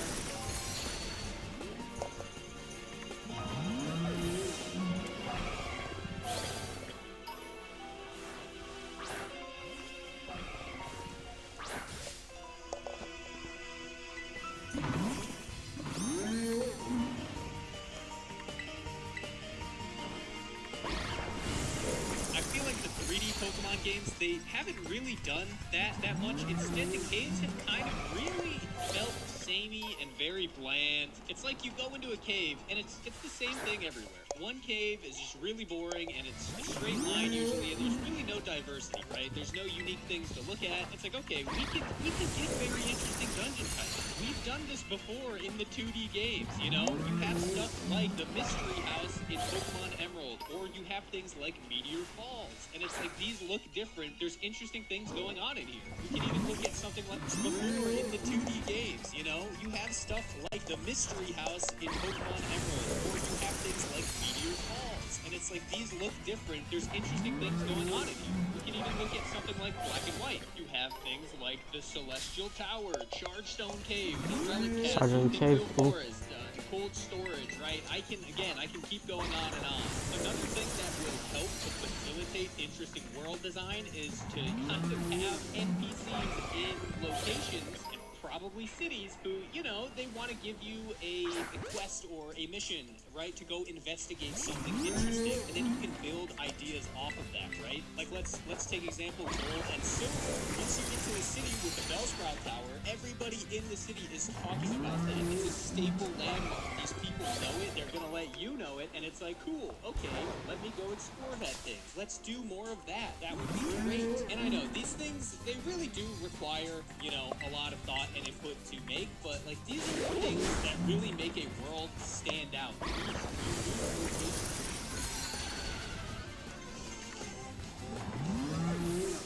So now let's talk about the Pokemon's role within the world. I think we took a step back by removing the ability for the Pokemon to attack the player in Scarlet and Violet. Having Pokemon in the world and being able to see them roam around and stuff is great, right? But it doesn't feel as exciting as it should if all the Pokemon do is walk around a few things.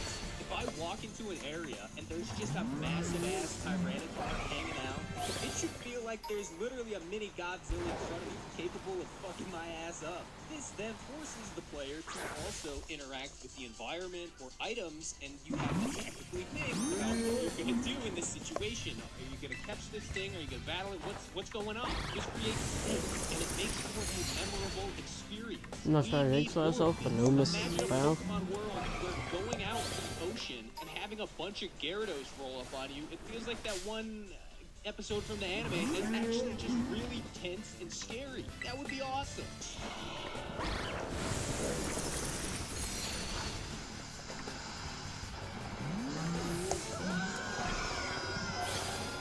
Something else that would be nice is kind of having more diversity for what the Pokemon can do when they're roaming around. But I think we can reference back to Pokemon Arceus again, which I do a lot because I did enjoy that game. You know, you had like parts where there'd be a flying Gyarados in the sky, and it's like, holy shit, what? Wow, that's cool. you know, it would be cooler if it wasn't at 5 frames a second, but you know, it was cool. But like, besides these few moments, for the most part, like, Pokemon did really just kind of walk around like a couple of steps back and forth. And besides the Pokemon having more diversity in what they can do, it would be cool if the Pokemon could actually kind of interact with each other in the environment in more natural ways. Right, like let's say we get to see like a Spearow pick up a beetle or something like that, and it's in the sky eating it. I mean, I don't know if that's actually accurate to the lore, but stuff like that, right? That's the first one, a quick attack. Would take quite a bit of time. Honestly, it's like frustrating because man, these games have so much potential, and I know these are just gonna be popped out. They could be so much better, but they're just not gonna be given the time because they have to fit these deadlines, man. They're gonna have to go in line with when the show's gonna release. There's gonna be a new season of Pokemon cards, and it's like, oh man, we gotta get it out by the holidays. Dude, Wow, we didn't miss. That's so cool. this is good for money, but as a product, it's a good product. If we're just trying to make the best Have to use game, 11 it's more, I not think. ideal. And it's like, okay, if you guys need help and want to make more games, fine, let's do that. But let's get more studios involved, I guess. Or let's hire more people. Let's get more divisions working on Pokemon games. And then we can have Pokemon spin-off pet games or games that fill in the gaps and have the main team have the time and ability to work on, like, hey, We this have is gonna 9 be left. the big game for the next Switch. And it's really going to have a lot of resources put into it.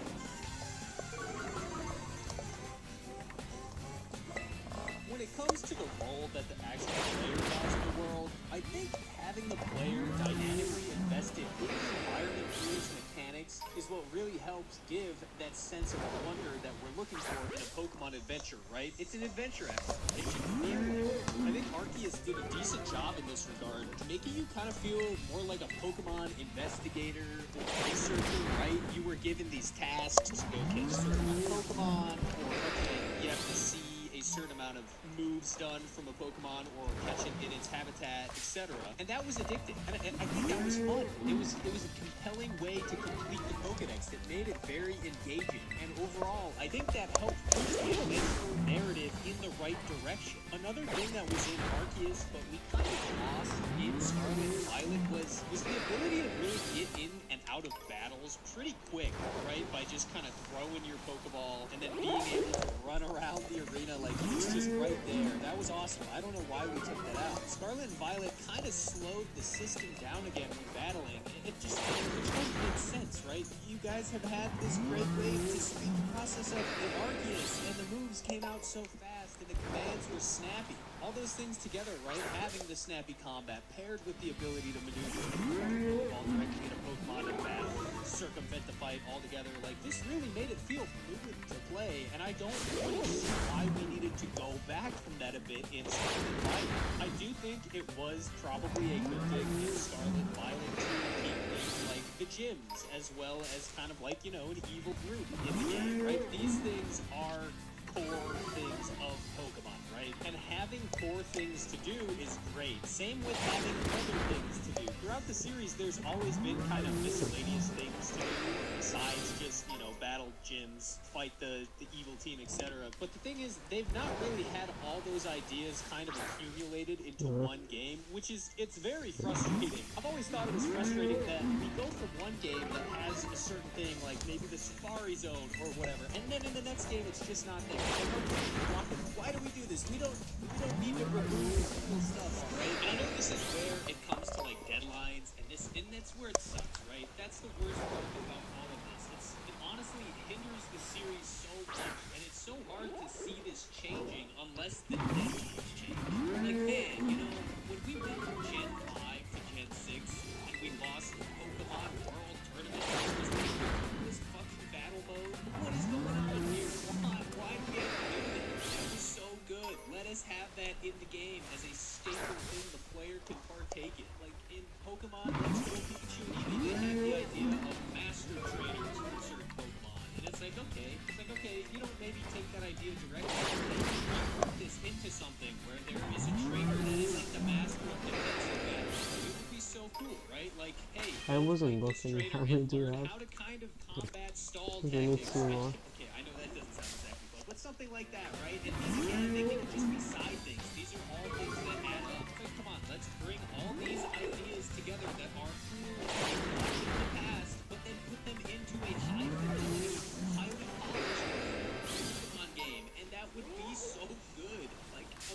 all your favorite features throughout the series, but just given the justice that they deserve in a three-dimensional Pokemon game, it would be so awesome. Pokemon has We should be done. whether it's the deadlines that are given to the team or the team and the amount of staff that they have working on the projects themselves, Oh, the there pace is and one. quality of the recent Yeah. Pokemon games, it's That's just not fine. sustainable. The series really deserves better, you know? Pokemon should have that true Nice. 3D polished. Next up, let's do attack. Wait, is there like a Pokemon that needs like 4 attack? There's 2 Pokemon that need attack. Okay, those are gonna be Cinderace and Crocodile. So change your held item to... What's wrong? Ooh, it's laggy. It's really laggy.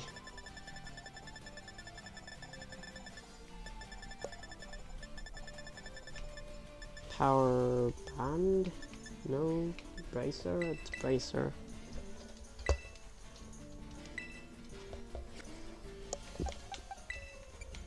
And let's give you a power bracer as well.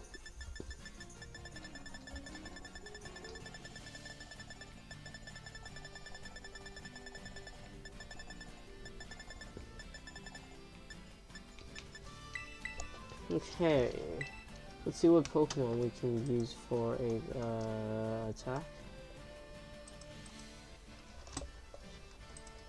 Could be good if it was like Dragon type as well, but I doubt there is going to be one. That's that perfect.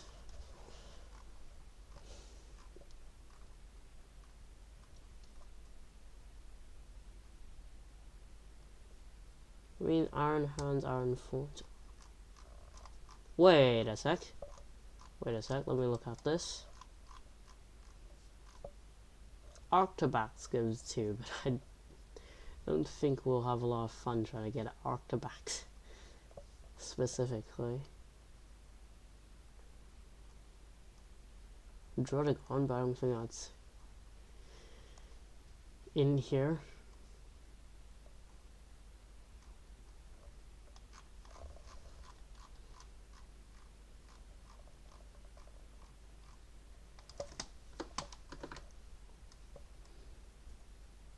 Okay, I'm thinking either Veluza or Flamigo.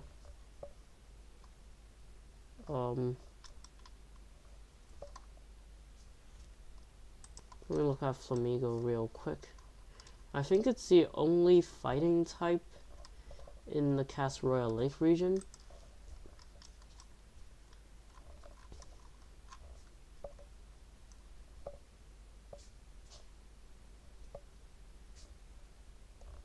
It shares it with Toxicroak, which gives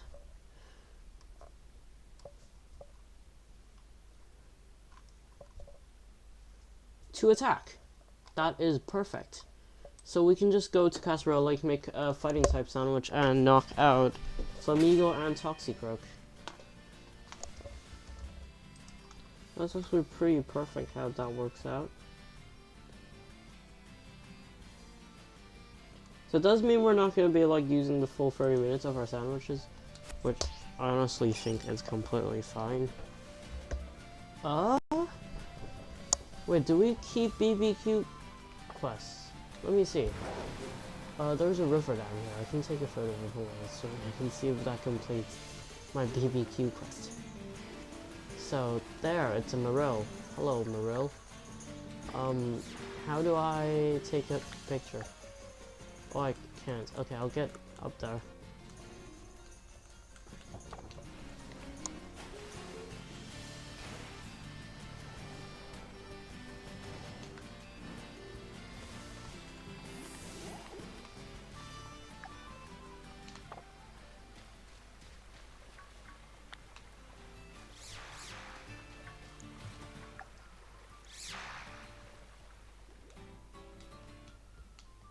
How do you camera?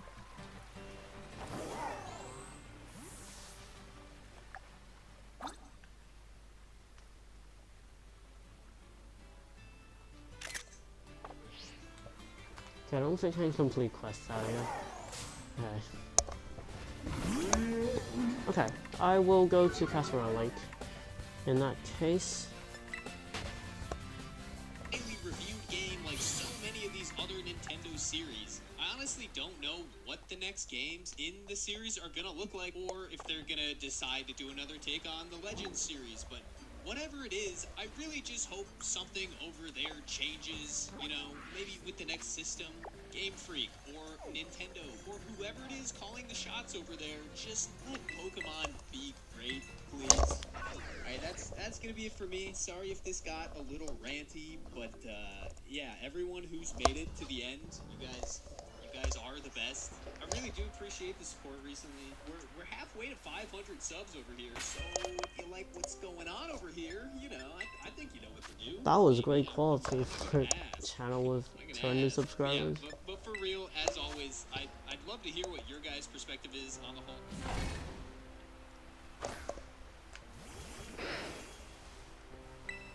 Make a fighting type sandwich.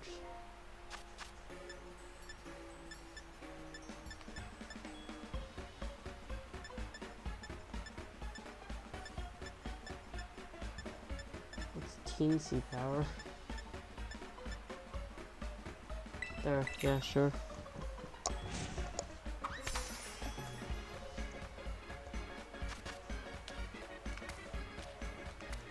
The fact that the sandwich is actually supposed to look like this, that scares me.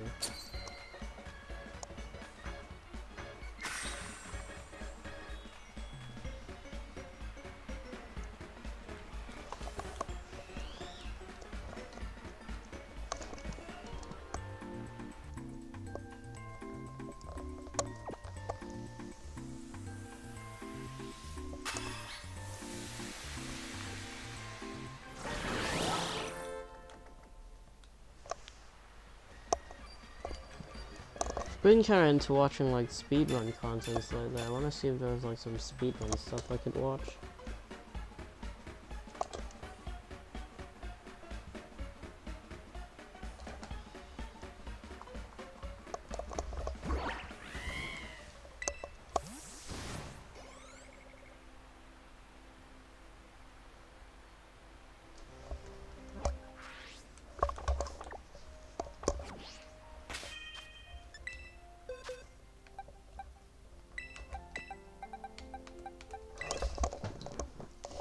You two don't need attack.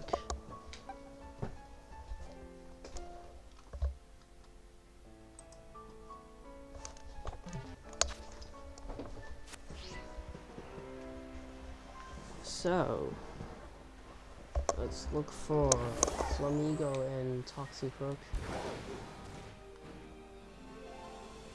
This is only in Counterpart 1, so there will be like more other stuff, but like look at that, there's a bunch of Flamigos here. It's pretty good. So we need to kill 26. So 20. That's not ideal. I'll use like one rock slide and I'll figure out what to do after that.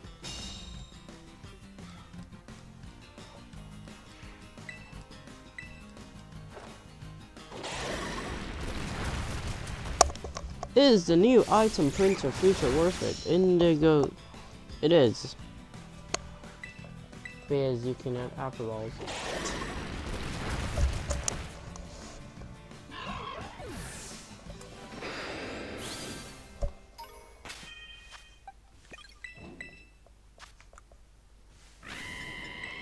So we can use 15 Iron Hit and 10 High Jump Kick. And if High Jump Kick misses, I will go cry. Oh, that's gonna take a while, isn't it?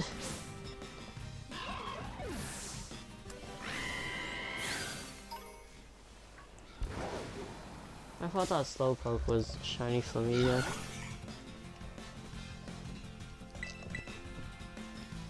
Looking for treasure in Pokemon's trash cans. Pokemon investigate. Sure. Trash. Well, it has been famously cited as another man's treasure. In most cases, it's someone's name. Nobody wants this stuff. It's here for a reason. But in Pokemon, and in video games as a whole, something interesting happens with that notion. Everything is supposed to exist for that purpose. A beautiful video game world like this wouldn't include literal trash without a reason, right?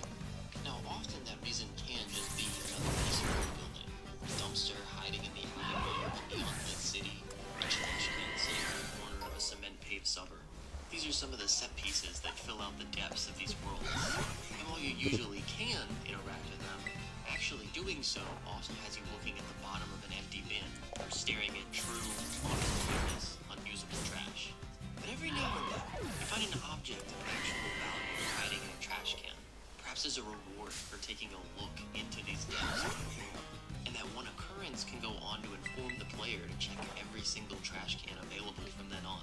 The game's effectively showing us another place to explore. And Pokemon in particular is a bit infamous when it comes to this interaction. There was that one time on the SSN in the original set of games, now they've got everyone inspecting massive, otherwise empty trash cans out of fear of missing out. But see, now I never know. There could be something in there. And what's the worst that could happen if I'm known as the freak who digs around in the trash? The trash man even? Well, the trash man just got a free burn heal, so who's the freak now? Case in point, there are generally tons of empty trash cans compared to the seemingly very few that contain anything useful. And that brings us to today's objective. I want to assess the trash of these worlds and rarely found items inside, and put the questions to rest once and for all. Is it actually worth it to check the trash in Pokemon? And is the feature underutilized to the point where it shouldn't even be in the games at all? I also want to look at the storytelling, if any, that these rarities offer us. Does the trash paint a picture in this vibrant world? I love G-Max Cardboard. Maybe even more will be answered on our trash can tracker, the Pokemon universe. The trial will be conducted from generation by generation of games, from the very beginning until the present day, grabbing every possible item out of the trash as we go, and then drawing those conclusions. So without further ado, let's jump into the games and dig through some garbage. Trash cans and our hopeful prizes inside have been in these games since the very beginning. Starting from the top, Pokemon Red, Blue, Yellow, we're introduced to the idea that Oh, that's how we have it. we should be Pokemon. checking everywhere. We don't. That means even We still haven't seen like a single Toxero, so there's a handful of trash I mean, cans spread doesn't around the matter. game. Enough set dressing to give places a normal and put together feel, but certainly nowhere close to being in every house. apparently Locust has. Wait, Locust is a bug dog type, I think. Eh. It's the beautiful port I can't resist going back to. If you climb aboard the SSN docked in the city's harbor, you can find a great ball on the bottom of the trash can of the boat's kitchen. That's pretty sweet. It's still relatively early in the game. Nice enough item, and it's free to those willing to look in the garbage. Not really getting anything deeper from this one story-wise, though. The guy next to the cans says he's chopping onions. It's the beautiful everywhere. And that means even the garbage. There's a handful of trash cans spread around the game, enough set dressing to give places a normal and put together feel. They're certainly nowhere close to being in every house. They're relatively spread out. We can find our first piece of actual collectible trash in Vermilion City. It's the beautiful port I can't resist going back to. If you climb aboard the SSN docked in the city's harbor, you can find a great ball on the bottommost trash can of the boat's kitchen. That's pretty sweet. It's still relatively early in the game. Nice enough item, and it's free to those willing to look in the garbage. Not really getting anything deeper from this one story-wise, though. The guy next to the can says he's chopping onions. Does this really look like an onion? Not on my watch game. I know an onion when I see one, and it definitely does not look like this.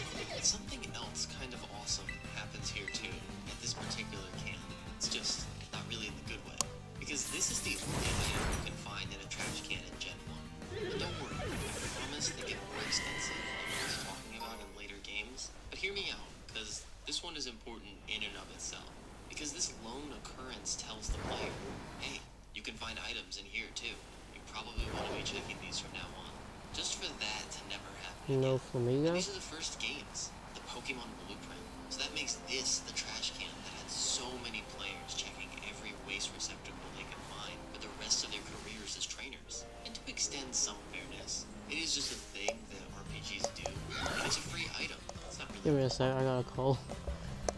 I'll join for funnies, but I'll mute my audio for the stream.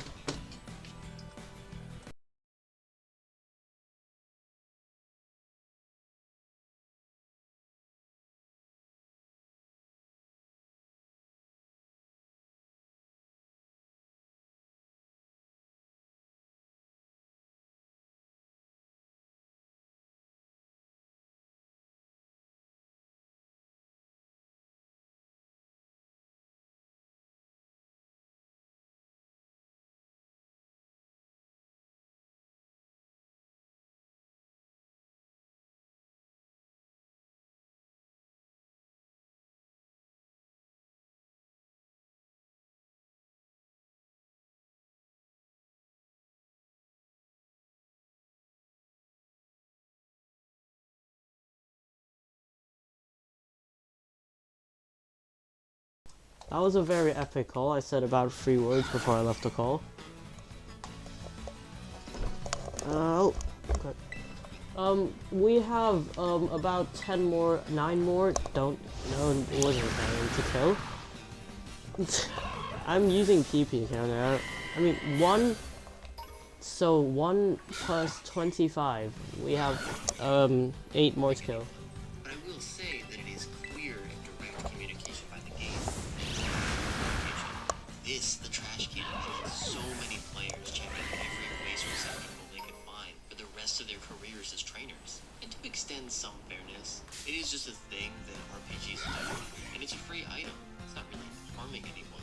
But I will say that it is clear and direct communication by the game, and it's bad communication at that. The subtext of this interaction 100% stuck with people in this case. Like trash cans, you could get stuff. But with no future rewards for doing so besides witnessing a ship captain getting sick, yuck. This singular instance just makes you feel foolish for ages to come. Not to mention, it's further cemented by the Vermilion City gym puzzle being based on interactive trash cans to open a door to the hidden surge. You ultimately get a gym badge for your trouble there, but the message is once again clear: check the trash. But it is sadly a fool's errand. And that's it for Gen 1. I find the first stop on our tour to be plenty disappointing. A borderline meaningless pickup that teaches you to do something that is never relevant again. I mean, I This guess first I can foray use into like. trash cans was unfortunately pretty mediocre, so I would not rate these games highly on their trash can content. And since I'm still hopeful Rock for the future, slide, let's now 4 move on to the second generation of games, 5, and we'll hopefully be able to find garbage that lives 5 up to our times. rigorous standards. And oh boy, do gold, silver, and crystal deliver. This is Gen 2. We're on the Game Boy Color. We're hanging out with gold. We're hanging out with whatever you name this brooding fellow. We're hanging out with real fish even. Folks, we've got real fish on the line. That's how you Wait, know doesn't this is the Oko? next level. And so it That's only makes actually sense that the terrible, bro. trash should be on the next level as well. Still pretty similar to Gen 1 though. There's a handful of cans and only one with anything inside. This time we'll be heading to the restaurant in Celadon City, where those who look closely find the incredible leftovers item inside the garbage can. We got And lefties in the really trash can. what a step above. It's a restaurant. I'm a freak digging around in the trash. I find someone's discarded leftovers. I Makes think perfect sense. Diesel probably That's would. only half the reason that I love this so much. Leftovers, a proper noun in Pokemon, is a hold item that restores 1/16 of the user's health at the end of every turn. Essentially passive regen on a held item. In any other traditional RPG, an item with this effect would be something like a ring or orb of vitality. But in Pokemon, you're just feeding your units next to your food scraps that you literally found in the garbage. It's incredible. I'd absolutely look at a diner's garbage for something like that. Yeah, it does It's not actually just make a sense, gag I'd say. either. The healing effect goes to make it one of the best, if not the best hold item in Gen 2 with extremely wide uses, I mean, it's making still this one of trash the can best. pickup an incredibly strong offering. This is a peak of interactive storytelling with its fun and charming presentation on one hand, and then mechanical value and power on the other. It's such a Pokemon thing to have one of the best I items will in the use like game 4 hiding in the more. trash can, and that it makes perfect sense for that item to be there. This is a real reward when it comes to leaving no stone unturned. You find a diamond in the rough if you really go looking for it. I dare say we're nearing surrounded by beauty territory with this trash can. And I'll also note that this is one of 2 obtainable leftovers in the games, the other being on a static encounter with a Snorlax, so the item is by no means hidden in or exclusive to the restaurant. You just get more of a good thing if you really dig for it. It's an actual reward of meaning that isn't exclusionary, it's just right.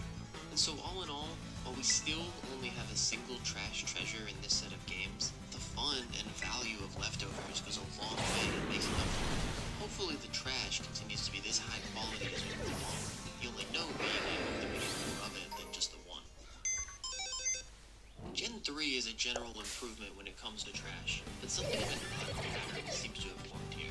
Like in Gen 1, Gen 3 trash is only found aboard the various ships of the region, which I don't think necessarily really means anything, but it's just a bit weird that the little trash that there is can only be found on boats and nowhere else. Maybe it's just a really clean mainland, but they don't give the same care to the ships. I use like In 1 more. Ruby, Sapphire, and Emerald, you can grab leftovers in the trash on the bottom floor of the SS title.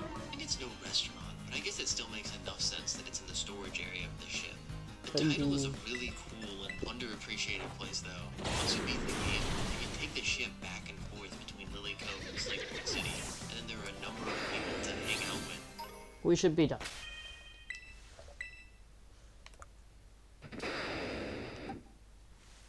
Good. Next, I think we do use our pure defense, because I want to group all the 4s to be like with their groups. So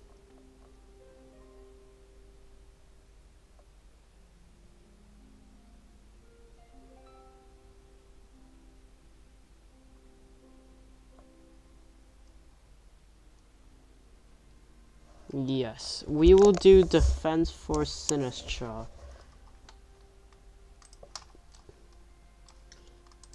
So let's see. Best defense yield.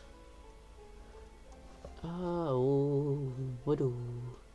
Iron Treads, unfortunate.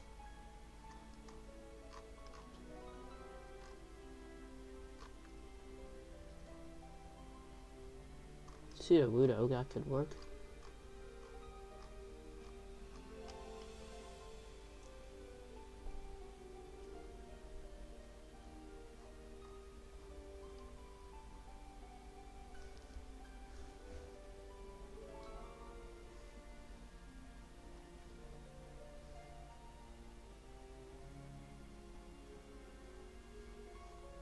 Yeah, let's do Pseudo-Wudo. Wait, is it 2? Yeah, Pseudo-Wudo is 2. And I think that's an isolate and like... It's definitely an isolate somewhere.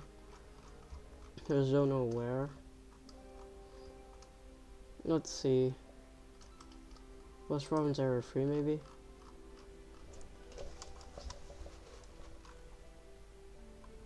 Where does it spawn? It spawns in the forest and it's the only raw type.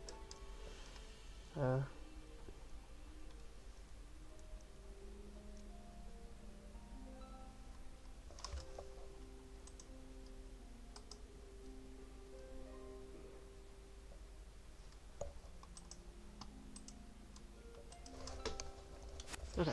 So, who needs this? Sinistra. And only Sinistra. So, we will go into our boxes, switch Sinistra out into the party, and Sinistra, you will have the item.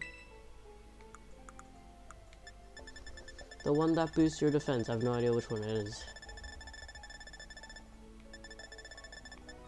I'm gonna guess it's this one because it's the second one. Yeah, it's the belt. Yes, give it the belt. And we will now... I wish we could go into Area 0. Everything would be so much faster. And I would be happier, but no, I don't want my Pokemon to gain too much XP. This is the spot that we're gonna be going to.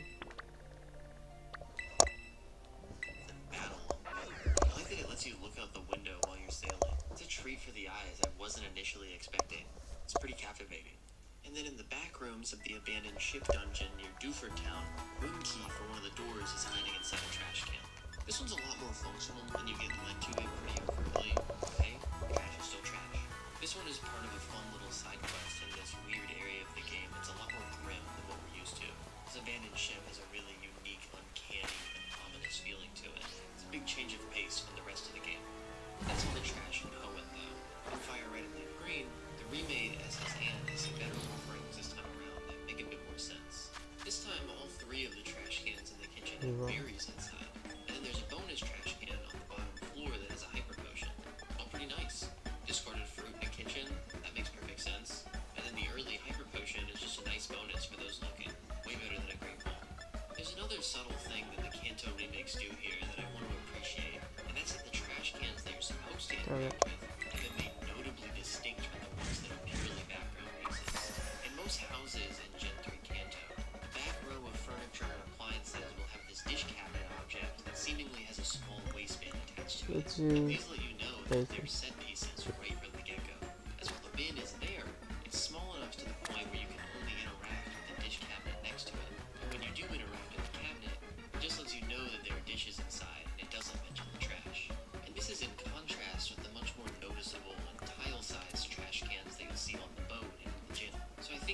practice There we do go. here for the game's doing a better job communicating what's worth interacting with in an environment, even if it's something really minor like this. They unfortunately do not have this in common with the Hoenn games, which have the usual empty cans littered about the region, but with the new and improved coloring of the GBA, they're sharper and more eye-catching than ever.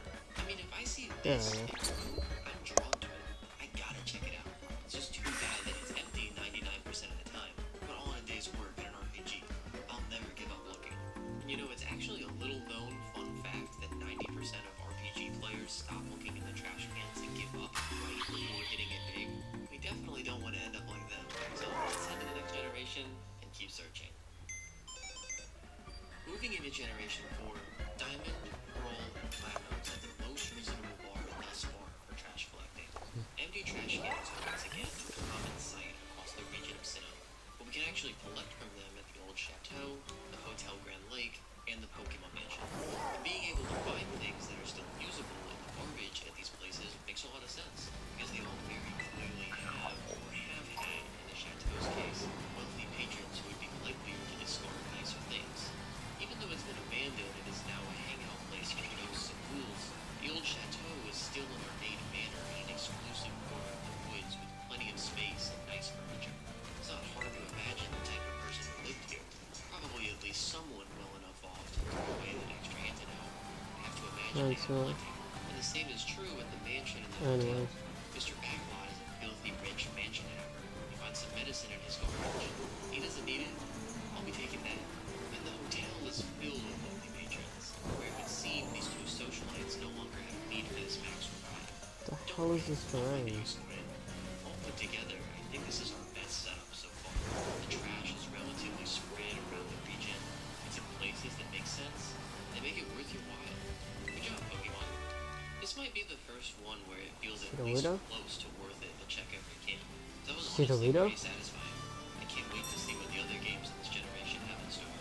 And I'm gonna keep waiting, because they have nothing. Our Gold and Soul Silver have no collectible trash. None. I'm seething and moaning. So much for these being the best Pokemon games. Every trash can is a trick. They even got rid of the leftovers in the Celadon restaurant. Is it this side? And all I got was this note in Professor Elm's lab explaining how to stop my Pokemon from evolving. You press B, by the way. Why is this in the trash instead of a textbook or something? You know, these are my favorite games before I realized this incredible, massive blunder. So I'm just gonna have to switch back to my old favorite games. We'll be getting to those ones soon. But as for Heart Gold and Soul Silver, if nothing ever comes of checking the trash, you shouldn't be able to. This one's a major letdown. Let's go into Gen 5. Black and white are fine, but they don't do anything too noteworthy. There's plenty of trash cans. It's West but it's Province another area situation 3. where there's only one with an item in it, and then that item is leftovers. You can find it in the post-game at the village bridge on the left side. Leftovers are always welcome, and it's fun to find them in unusual places, but they're definitely not reinventing the wheel here. It's too bad you can't encounter a Trubbish or something in the empty cans. I feel like they missed an opportunity there. No, it's just standardly fine. I still think Leftovers is good enough on its own to warrant the chore of checking every bin. But with that said, we're finally at Black 2 and White 2. We're stepping into incredible territory here, folks. I still think Leftovers is good enough on its own to warrant the chore of checking every bin. With that said, we are finally at Black 2 and White 2. We're stepping into incredible territory here, folks, because they really thought of everything this time around. The Gen 5 sequels introduced the medal system, which is essentially just achievements for Pokemon, and it's a perfect fit. There's tons of random little things to do, and Mr. Metal is always ready to reward you for those ways. From the most basic to the most advanced, if you can do it, there's usually a medal for you. Taking steps, saving the game, looking at something, even checking the trash cans. You get an achievement. It's time to take out the garbage. And the actual medal you get is really interesting here. As the description reads, a medal for curiosity seekers who check the trash cans even though they knew they were empty. And that's poignant, to say the least. But while that was true of the games on the Nintendo, it's fascinating. This game specifically. These are the most trash-dense games so far, with 7 cans having items. And while they're not incredibly thematic or powerful like some individual instances have been in the past, the feature isn't actually getting utilized, and has a sort of weird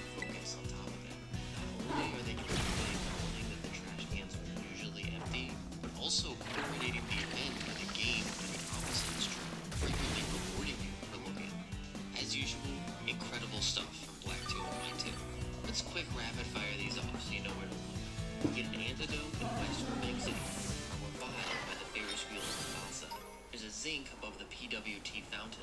There's a full restore in the southern house. Another full restore by this vending machine was found. Iron in the house by the Pokemon Center in Bristolton. Extra metal in the center of Cuban. Finally, in northwest of the village bridge. Pretty huge hole full That's of great. trash cans. These two So games sorry, finally Elsa. broke the mold outright. Checking the trash is worth it in these facilities. The metal system and self-awareness just being the cherry on top. Would you believe me that the fun is just beginning? Because an even So greater this is trash can for- experience is right around the corner. Let's dumpster dive right in. X and Y once again directly address the issue by having a man in Lumio City outright Wait, telling what? who collects the trash Oh, I at the missed, I think. is systematically emptying the trash cans. It's no wonder we never find any. We have this waste warrior to contend with. We still have lots of trash to be inside these larger green bins. Maybe the collector is missing these few, but I think it would make more sense if this is where he's actually storing all the trash of the region. At the Pokemon Village and the Lost Hotel, these larger bins have tons of respawning trash, along with loot tables and even possible Pokemon hiding inside. So we're frequently finding new, varied, sometimes even exciting trash every time the bins reset. Both locations have a bin that refills once a day, and then 3 that refill once a week. There's a number of different options for each occurrence. Maybe get an EVO bin. Five. So I'm gonna call finders keepers on that one. And then sometimes there can be a Pokemon living inside. Daily bins can have that Trubbish encounter that was awesome. Through its evolution to Rotom. And the Leafly bins can give you one of the Rotom forms at the Lost Hotel, or a Banette at the Pokemon Village. Wild animals in the garbage, timed items of varying rarity, a bit of unusual complexity even. This is how trash should operate in RPG. Because in reality, a garbage can would never be a static object. The trash inside would be a reflection of the environment that it's in and the amount of time that's passed. Different things get tossed in and eventually taken out. It's almost like a living thing in a way. The makeup changing depending on who and when it was interacting with. So this is without a doubt the best garbage can. Since they respawn and use loot tables, you'll keep finding new things as long as you're willing to look. This is a true diamond in the rough on multiple levels. What a cool find. Such a great concept here.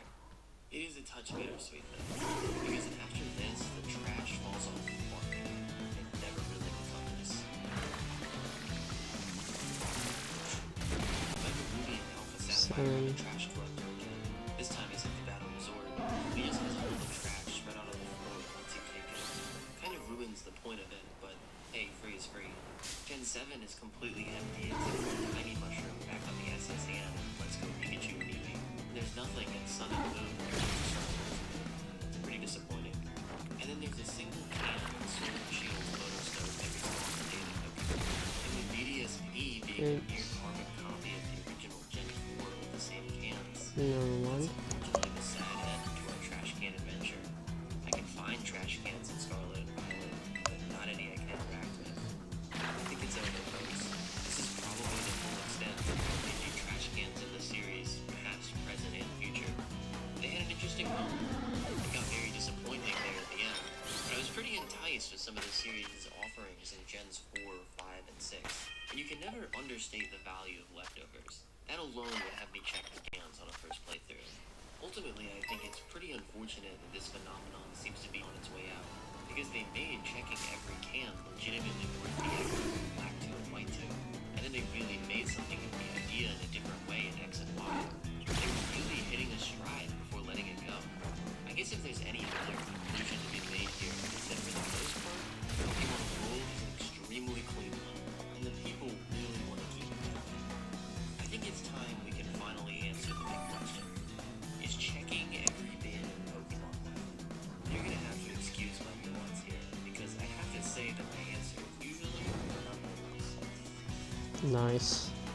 I'd say Gens 1 and 7 are pretty big busts, along with the whole Johto remakes, but with every other game giving either leftovers or at least a small slew of items, yeah, I'd say it's worth checking just as much as anything else. It is a trash can after all. How often can we reasonably expect to find something useful? So I think they're generally hitting a decent balance with that idea in mind.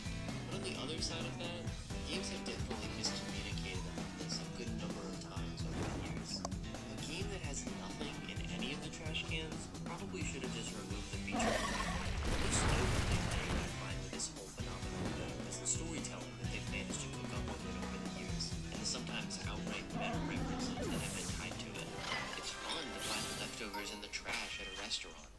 sort of satisfying to have a character's actions in world explain why you never found anything in any of those bins. And so while I think trash cans in Pokemon can be a frustrating chore based around the player's fear of missing out, I also appreciate the unique things that they have done with the concept. And hopefully all of that goes a bit farther than me just saying yes or no. Similarly to the trash that we search for, it's a mixed bag. And thus concludes our trash can treasure tour. Hope you had a great time. Thanks a lot if you made it this far, and let me know what you thought down below. This video was actually a suggestion from a commenter. I found the idea fascinating, so ran with it and got to work. I definitely got plenty of my own Pokemon stuff on the mind, but if there's anything you're hoping I'll cover, feel free to let me know. I want to keep making stuff that you'll enjoy. That's all I got for you folks. Keep searching those trash cans. I'm sure we'll find something eventually. I'll see you next time. Droomish out.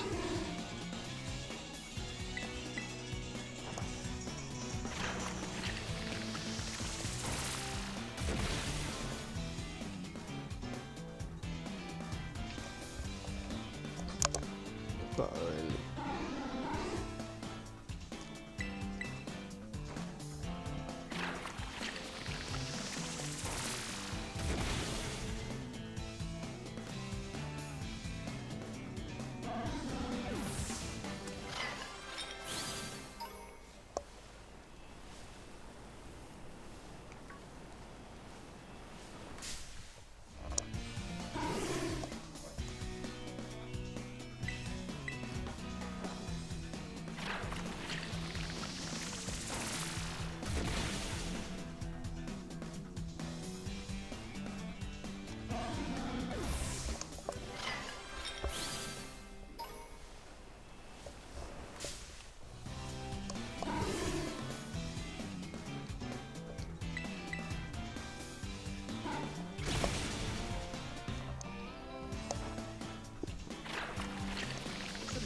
Its insane difficulty, the lack of differences from the original Sun and Moon, and those really long cutscenes. But even with so many things holding back its potential, Ultra Moon proves to be a very fun and different speedrun compared to the original Sun and Moon games. Because with threats such as the Trial Captains, some brand new totem Pokemon, and Ultra Necrozma waiting for us, it becomes quite a challenging run to complete. But if speedrunners can persevere through 6 hours of massive dialogue and cutscenes, they can do anything, including a speedrun of Ultra Moon that starts from the bed, so that we can skip a few minutes of cutscenes and honestly don't really add anything to the speedrun. Speedrunners will then rush to grab their starter Pokemon, Poplio. Now, I know this is the exact starter used to sweep the original Sun and Moon, but it's ultimately just a placeholder Pokemon for bigger and better things, which unfortunately takes about an hour to get to. What? Within that hour, we'll get past our rival Hop twice, a couple of trainer battles, an entire school, and a tough fight against Ilima, the first of many trial captains throughout the game. Ilima is the first instance of how trainers survive in Ultra Moon games, because this is one of the first times This is specifically Ultra Moon, not Ultra Sun. Very interesting.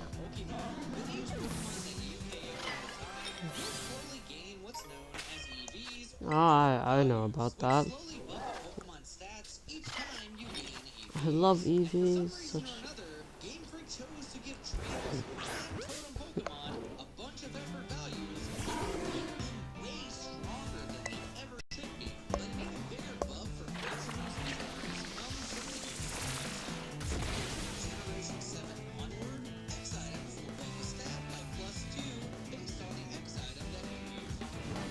Nice.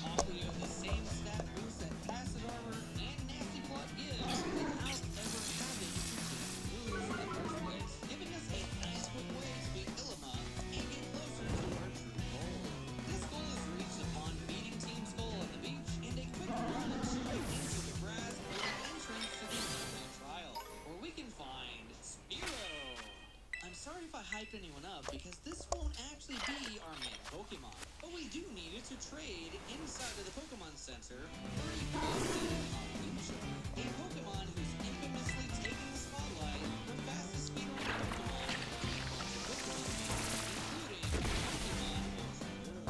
So what makes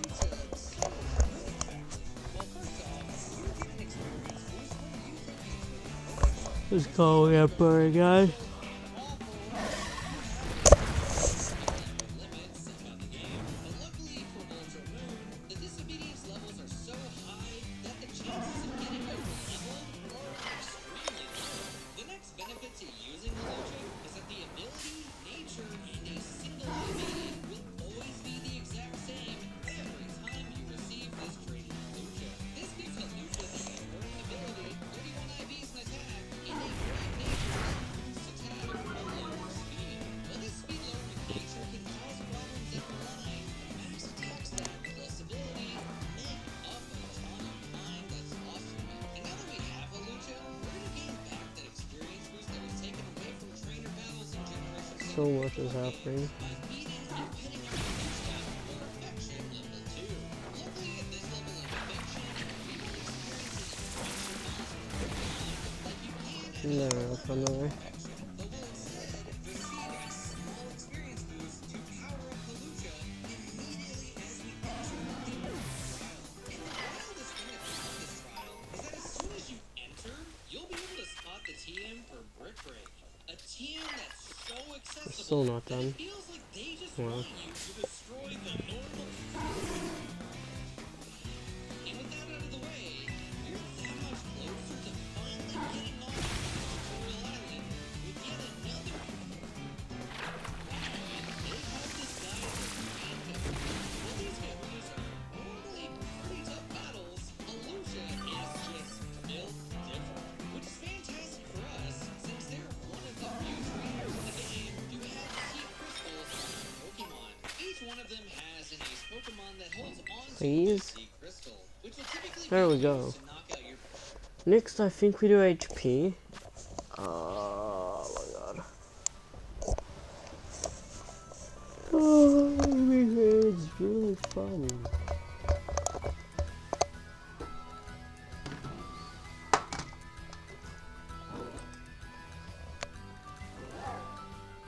So you max HP in the same Politoad.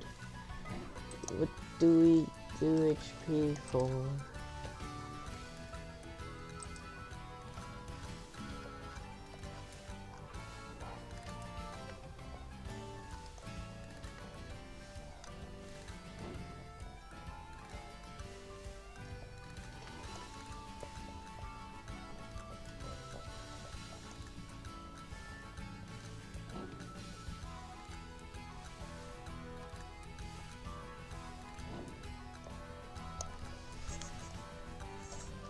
Tropius gives 2.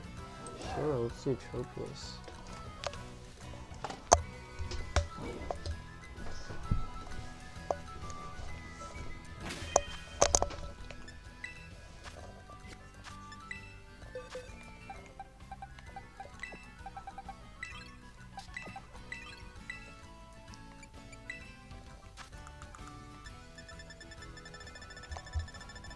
Pokemon if your HP is low enough. So, the solution to each of these Kahuna fights comes down to obliterating their entire team with X item setups before they can ever send out their ace Pokemon.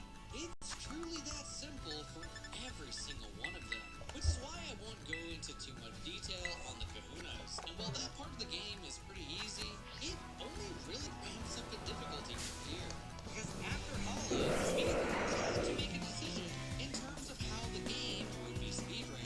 On Melee Melee Island, the first island in the game, you can eventually pick up the Item or Guardian Sea Crystal.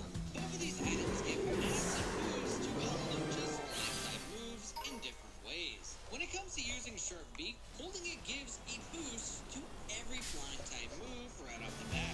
This changes how you handle fights by forcing you to set up more X items than you could with a Sea Crystal. The Flying Sea just needs to click 2 buttons to obliterate an opponent with a massive power boosting Sea Crystal. Both methods are quite fast, and it ends up being pretty close speed-wise using either item on your And now we go to Esmeralda Lake. I mean, I can probably like flying.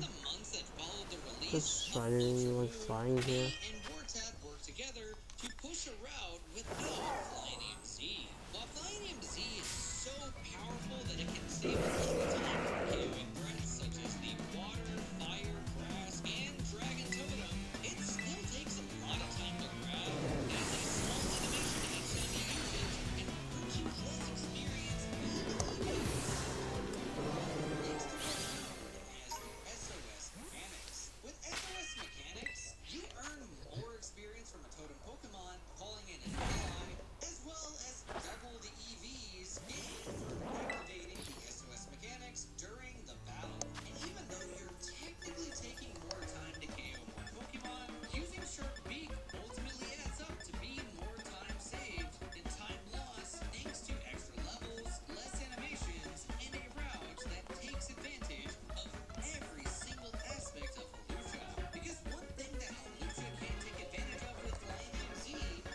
There's less stuff for this one, so.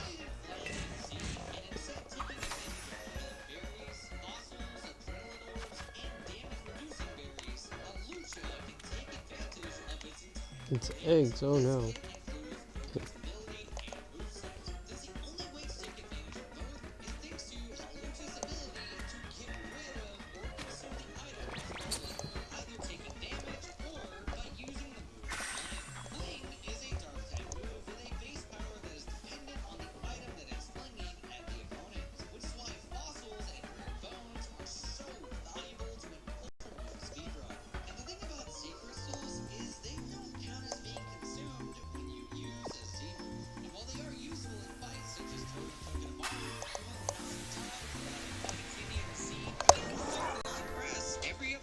Becomes way better without the flying Z crystal. These fights include Rapidate, Lilith Marowak, Lurantis, and the hardest fight in the game, Hoodum Mimikyu, which is a perfect showcase of the power of the route without flying EMZ. The battle against Totem Mimikyu starts off with Mimikyu getting a +1 boost to every single stat. And the only way for Mimikyu to survive a stat very move from Mimikyu Oh, of course, Dora. Poplio? That's right. With the power of Poplio's level 11 move, Baby Doll Eyes, we can lower Mimikyu's attack before it can knock out Poplio, thanks to the move having a +1 in priority. And once Poplio's gone, Mimikyu calls in its ally, Banette. Banette has some pretty awful moves, like Curse and Will-O-Wisp, that spell quite the disaster. So our best bet is to deal with Banette before Mimikyu by flinging a fossil onto it with 100 base power Gargoyle that KOs it instantly. And by using Flame, we can proc our ability to give Malucha just enough of a speed boost to outspeed Mimikyu and get rid of its disguise ability. Unfortunately, without high defenses, speedrunners are normally forced to spam, die, and revive Malucha due to how much damage Mimikyu does when flamed up. And once revived, X defenses and X attacks become your best friend for your survival against Mimikyu. This fight is so bad, in fact, that you need to set to +6 in order to even KO this monster. But the reroute to Ultra Moon that saved 3 seconds of the Flying EMC route didn't stop there, because 2 items became extremely tantalizing for Halucha down the road. The first item was the Team for Acrobatics, a move that gives you a 110 base power move when you are holding an item, which is the perfect combination with a speed boosting ability that's procced when you get rid of your item. And finally, the idea of using the second item came to be in a dream. The use of a Roselli berry on the last totem Pokemon in the game. Once you reach Pony Island, the final island in the game, you can go to the first berry tree you see in the Pony Wilds area for a chance to snag a Roselli berry. This, unfortunately, is not a guaranteed berry, as it potential reset points to an already inconsistent game. But if you get lucky enough to get one, you can make Roselli berry equip.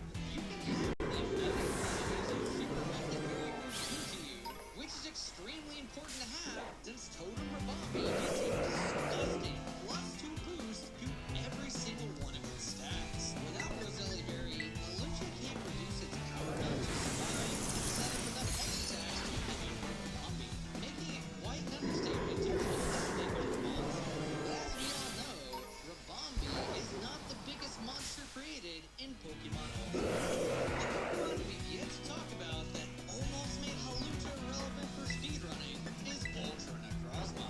Ultra Necrozma is the main villain of the Pokemon Ultra Moon story that can only be reached by defeating 7 out of 8 Pokemon, 3 out of 4 Kahunas, and a disgusting ride through Ultra Space. Your goal inside of Ultra Space is to go into a wide wormhole that leads to the most undeveloped Pokemon town Oh, whoops. ever exists. And I just Oh, that's so no into cover. the buildings, but the goal to reach this megalopolis is not actually a guaranteed goal. It's completely random as to whether or not you'll be able to find the wide wormhole even on your first go through the Ultra Space wormholes. Some folks like myself have even gone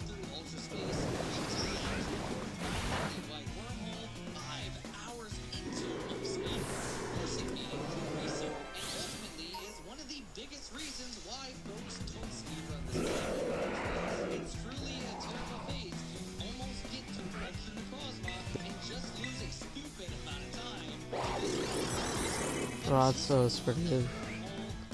Ultimate battle against the hardest boss fight Pokemon has ever created. Ultimate Frostma not only has some insane moves, but also ridiculous stats that get pushed even further with a +1 boost to every single one of them as soon as you start the battle. And because of this Pokemon alone, speedrunners nearly gave up on using Hawlucha for speedrunning. That is, until a random viewer came into my Twitch chat and told me about using Zorua. In order to find Zorua, we have to avoid using Pokemon Evolution find every mandatory trainer in the school, and buy some repel. We'll then have just enough levels of pop later to use that repel to avoid most encounters that aren't Zorua, since Pokemon that are of the same level as a Pokemon can't be repelled, but the others will. And while this doesn't help Zorua's nasty catch rate, it still goes such a long way towards free access to fake tiers for school teacher Emily giving it to Pokemon to mimic you so you can survive. And finally, the use of its ability on Ultra Necrozma. By putting Zorua in the Lucha in the back of your party and teaching the move Toxic to Zorua, we can take out Ultra Necrozma very easily with a Alright, Wing Dragon of Ra, here we go. I have a trap card.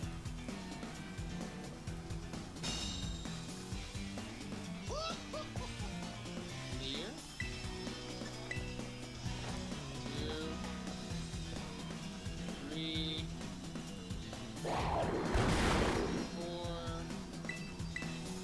This is actually amazing. 5.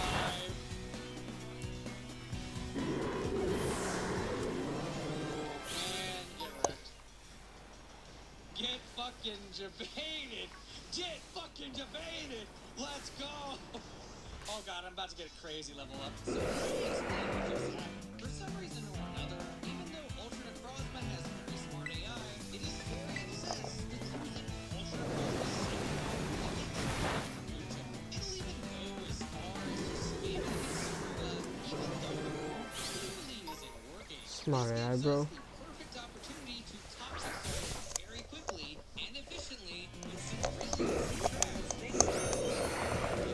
I would totally give them credits, but I still to this day don't remember who it was. But without them, Hawlucha would not have a chance to shine like it does today in a route that truly begs to be awesome. Subscribe if you enjoyed, and I'll see you next time for some more Pokemon speedrunning news and content.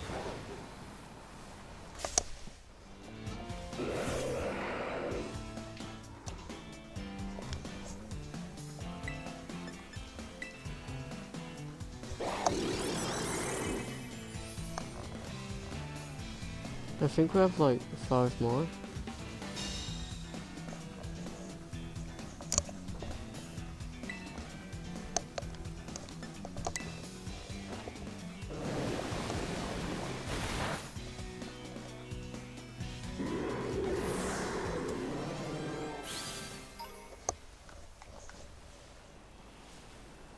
Give me a sec, I'll be right back.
we're back.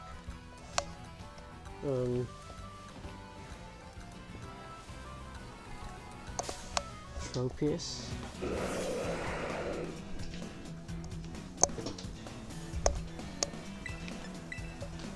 I think we might be like 2 or 3 off after this.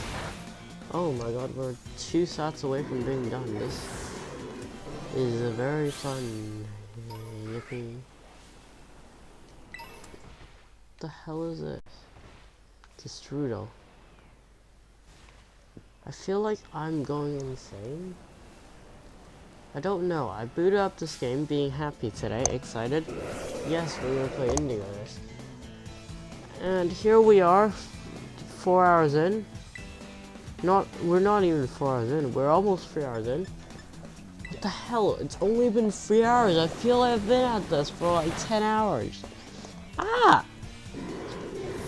But we're in this a lot of hours in, and we are freaking EV trading our Pokemon in Paldea.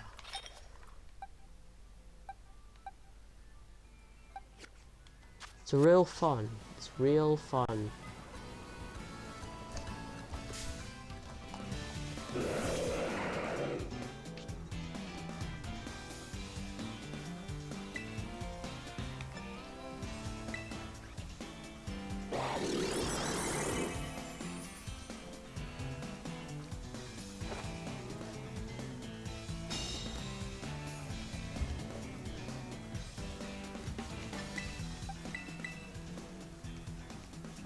I will probably not play that much Indigo this time. I mean, it's Christmas. Maybe I'll stream again on like 27th, maybe. Somewhere near that.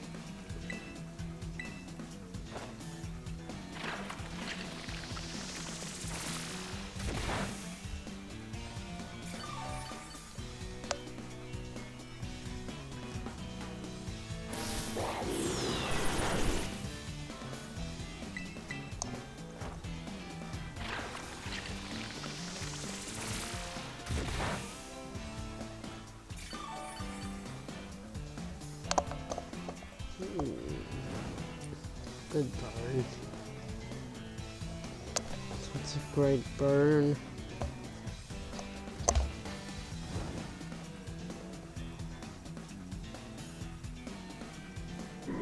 After this, I'll probably look at how long Indigo this actually is, because I do wanna.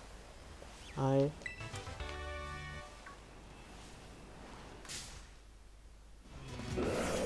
mean, I feel like story-wise, there isn't gonna be like that much stuff really, because oh god, I forgot about that.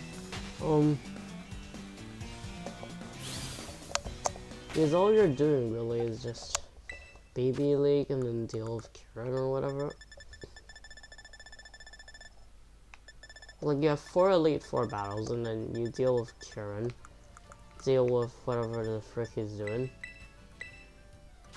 and then fight her up, and then find out what's happening in Area 0. I think that's like basically it. I don't know, I've not like touched any spoilers, so I might be completely off, but that's what I'm feeling.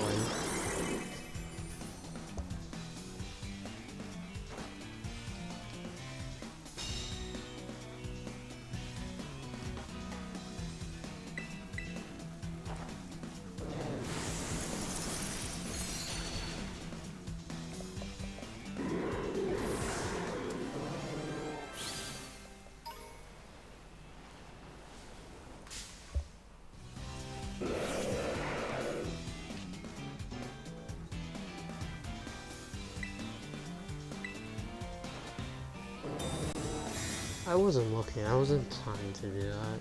Please use wide guard. Cool.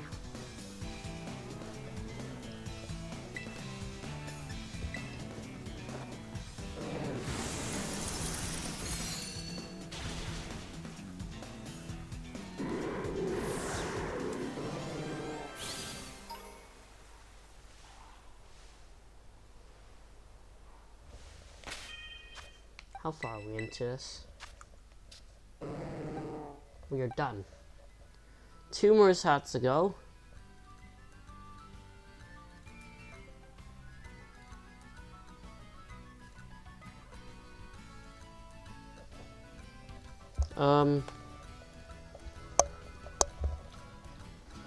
Okay. I think we do Spatak. Now, Sinister needs 4, Iron Bundle needs a bunch. No, Polytoad. Oh, so...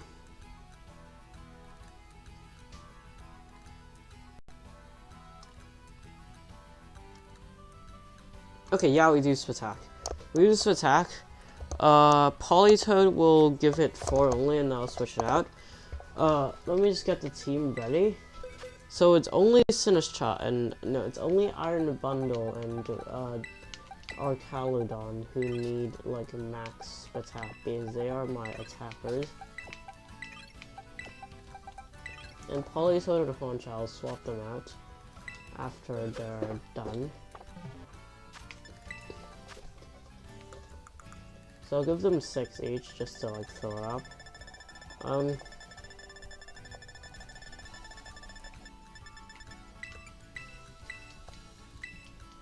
This is pain.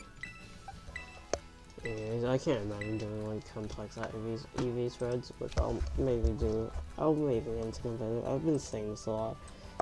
I don't even know. It's fun when you're like building a team and you're like, this is the thing I'm doing. It's not fun when you're trying to play through the game and this is the thing you're doing.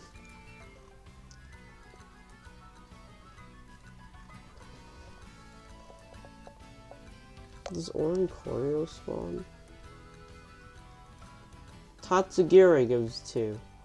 Yeah, let's go kill Tatsugiri. It's Dragon type, it should be pretty easy to get. Oh my god, we're almost done! Finally!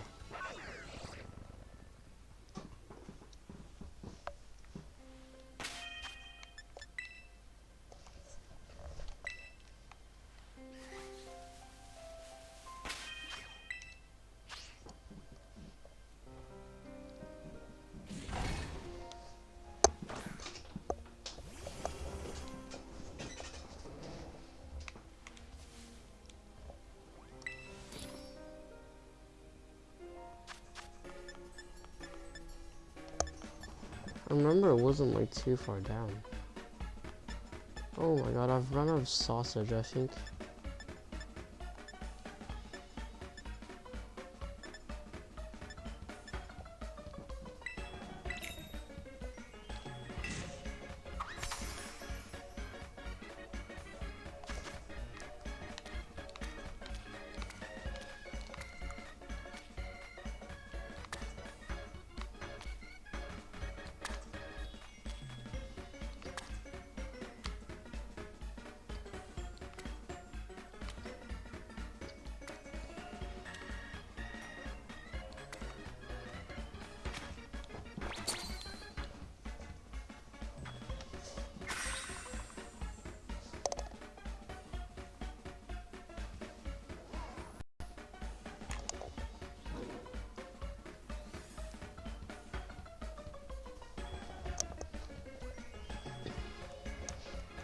I feel dead inside.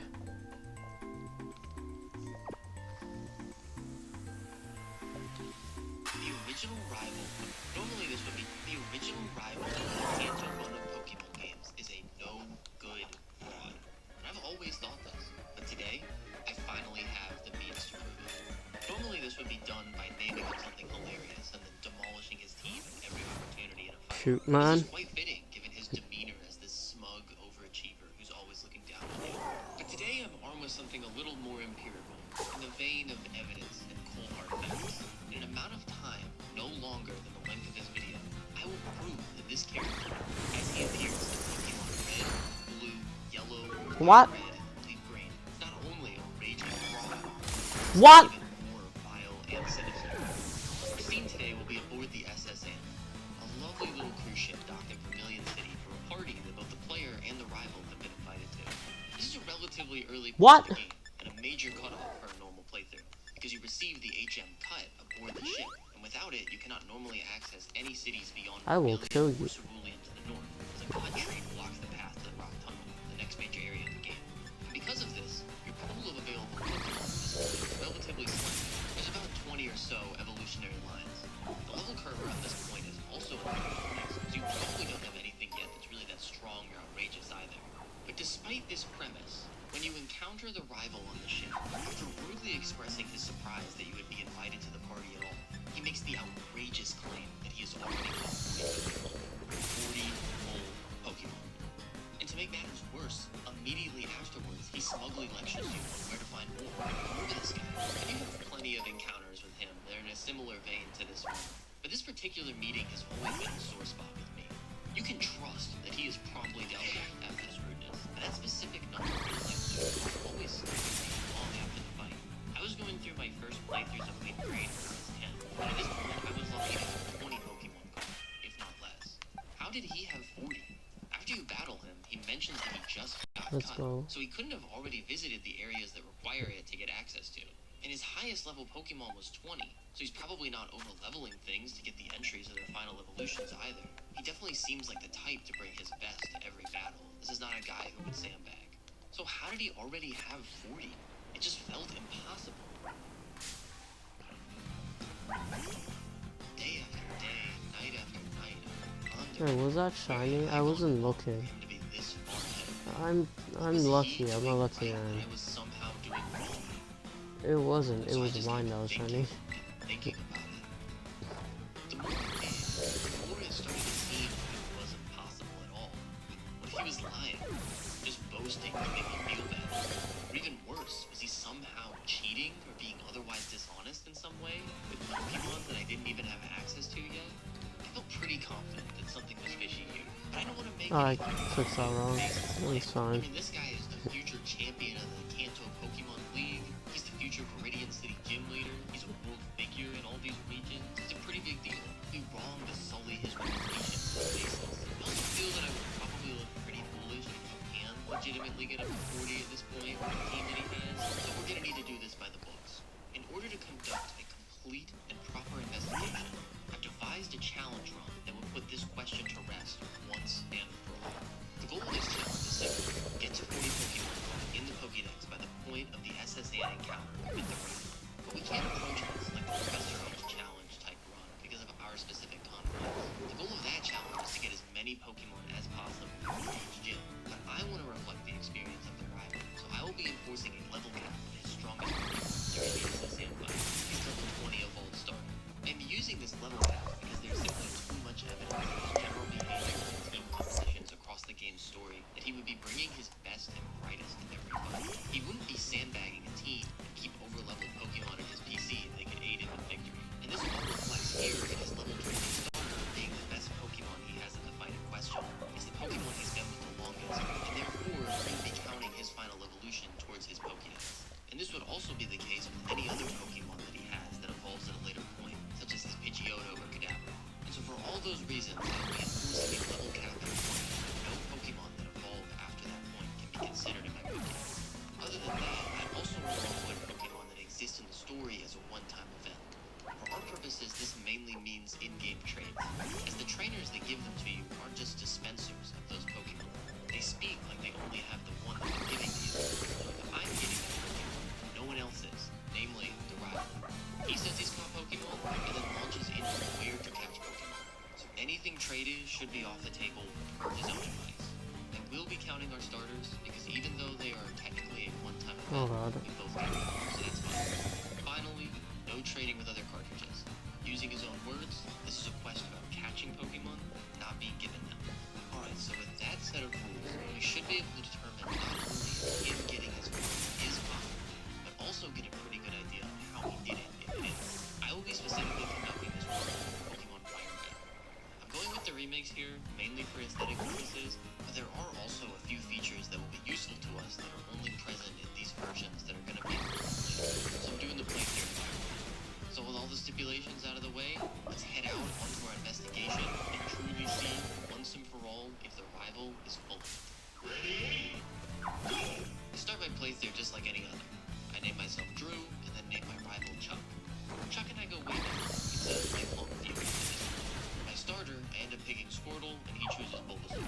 This is usually the part of the explanation where the runner goes into extreme depth about why the starter they chose is uniquely equipped for the run that they're doing, and while I did try to think about that, I don't think any of the 3 Pokemon here have an inherent advantage over others. I just pick Squirtle because I like it, and I think it's pretty cute. On the other hand, Chuck over here decides to choose Bulbasaur because he thinks he's better than me. What a great guy he is. Chuck immediately decides to get into it with me, and after an easy win for me, he's rooting for me to get Bulbasaur. I head out from Meridian City to go get the goods for Professor Oak, and along the way, I make sure to get some Bulbasaur. He's going to be doing a lot of heavy lifting on the front end of this run. Wait, can I turn off battle animations? Afterwards, Professor Oak gives both me and Chuck our almighty Pokédexes. No, Just okay. a true start to this run. I'll be taking a running total of the number of Dex entries as we go along. No stone will be left unturned, and no Pokemon will be lost over. Oops, I think we're dead. The Dex registering our starters. Nope, we got a crit. Nope, okay. Beginning to our adventures, Chuck is once again incredibly rude to me, and I silently take note of his poor moral character. Fortunately, the professor was kind enough to give me some Pokeballs on my way out, so I returned to the first route and I pulled my Pokédex up to 3, Pidgey, and Pidgey, in addition to getting some more experience on Squirtle. Then I'm able to make it to Meridian City proper with a slightly larger team. There's not a ton here, but there is an optional rival fight on the short route to the west, and I prepare to take it on in order to get some more experience and money. I'm going to try and make a conscious effort to get extra money when possible, because I'm probably going to be pressed later with the number of Pokeballs that need to be buying. While grinding for levels on Squirtle, I'm also able to catch Mankey and Spirit and add them to my group, making my Dex score now 5. Now, I figured that I would be good to go for this fight, having Squirtle at level 12 versus his Bulbasaur and Pidgey at level 9, but I think it was a bit too overpowered. I'm able to deal with Pidgey, but it does a significant amount of damage to Squirtle. It's not looking great for the first rival. Squirtle is decent at this point. I'm getting seriously worried Chuck's gonna take me out going into Bulbasaur. So in a last-ditch effort, and in an almost Avengers-style event, I swapped through the cool Pokemon I've caught up until now, and a Clear and Growl and Bulbasaur, and then when Squirtle finally comes back in, I'm able to knock out the Growl in a single shot. Nice try, Chuck. You're gonna have to do better than that to beat me. I'm accosted by an old man as I leave the city and then pass through Route 2. There aren't any Pokemon here that I don't already have besides ones easier to get and pretty close, so I just keep walking. After wiping out all the necessary trainers, I round up a Weedle, a Caterpie, and a Pikachu. I'm still mainly relying on Squirtle at this point, but I also start putting some levels in Caterpie, because I think that Butterfree and Snapfire and Confusion could be a pretty lethal combo later in the run. No evolutions here just yet, so I think the Boreals will be still in my Pokédex. Squirtle is strong enough now to swap train with Caterpie in the Pewter City Gym, and it's an extremely easy situation with a strong water type. Squirtle easily runs through Brock's rocks, and then both he and Caterpie evolve into Wartortle and Metapod. With the Boulder Badge and a Pokédex now at 10, I grab the running shoes and I move on to the next area. Route 3 is the first location where things can get a tiny bit different. The two forms of Nidoran can be found here. Both of them act as sort of pseudo-version exclusives to each other. Red, the male form, and relatively low. The female form is a 1% encounter, the opposite being true for Leaf Grade. Even though it's a little bit more complicated than usual, this is still work that I expect the rival to be doing. Anyone taking the Pokédex seriously would probably grind it out, as I have done so here in my run. So while this is an incredibly rare 5 more. 1% Pokemon are always fun, I find it incredibly difficult to show both and evolve them if he's able to. We'll cross that bridge when it gets to it. Other than that, pretty standard stuff here. In addition to the two Nidos, 1984, wow. Metapod evolves into Butterfree. Oh yeah, now we're playing gas. This takes my journey into I need to take a quick pit stop at the Pokemon Center before heading in. Suddenly, I'm approached by a funky dealer. He's trying to pawn off a Magikarp on me, but I think it's a pretty good deal given my situation. I know I had a big section at the beginning of my full-time old Pokemon. And even though you can only get one of these Magikarps, I get the impression that this guy can sell a Magikarp video game. It's not really a gift Pokemon the way something like your starter is, or the Eevee and Cell in the City. This guy is going to try to sell Magikarp to anyone who comes within arm's reach of him. And by the time you arrive at his Pokemon Center, he's probably already tried it with your rival. Personally, I think it's really good.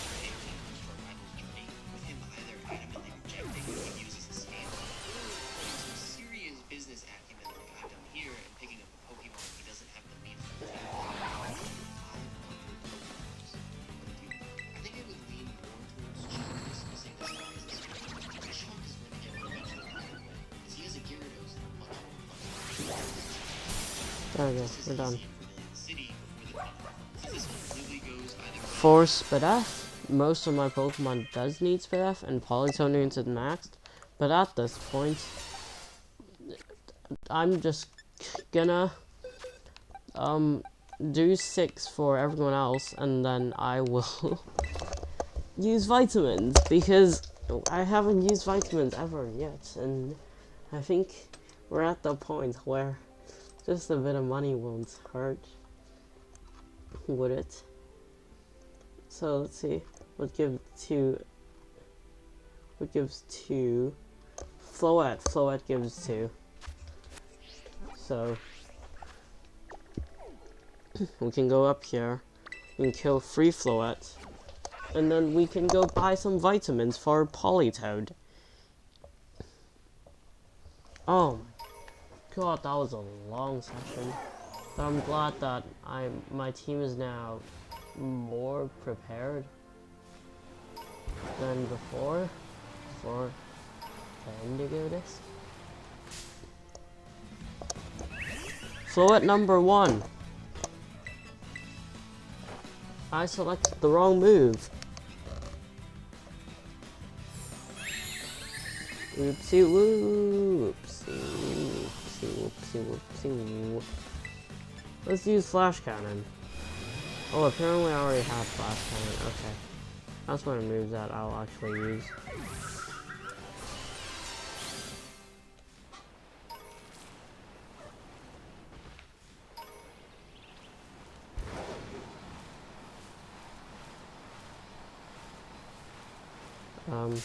There we go. No whoopsie this time. One more Floette and then we are done with our EV3. Almost. With an asterisk. There is one Floette. Before next time, I'll figure out how to get the item to evolve Duralba inside Paludon. And yeah, that's all the prep that'll do. So let's go down here into Mesagoza. Let's not go to the Academy, let's go to Mesagoza West.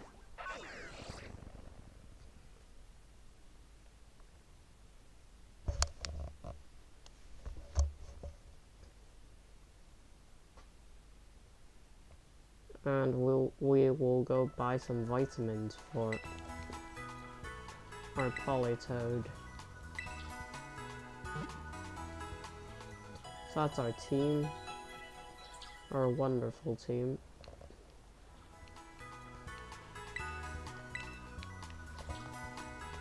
Fastball Cinderace hits hard.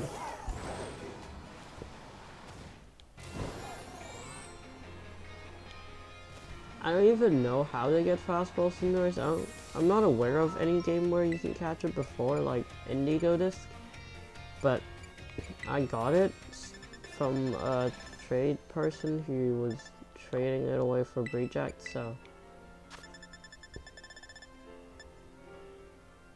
Wait, what's it? Oh, it's in DR1. It's in Chansey Supplies. Ah, stop. Be into like drugs. And Chansey Supply sells drugs.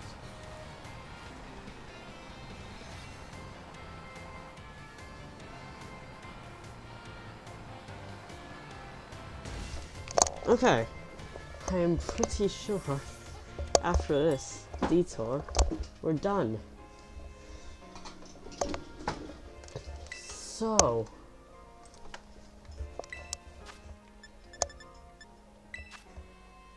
we want to buy 25, which is a lot of money. I'll use the LP.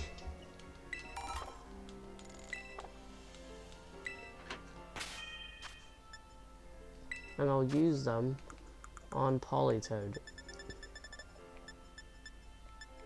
Apparently I already had a lot. That's fine. Also apparently I can only feed 24. Is it because like Let me try. Oh, it's already full. Cool. Let's check our spreads. Duraludon. I haven't done natures yet. Okay. That's wrong. Iron Bundle is correct. That's wrong. I prefer Jolly. That's wrong. Okay, everyone except Iron Bundle needs to change nature. Again, I will switch this to the order that I have it in Showdown just to make my life a bit easier.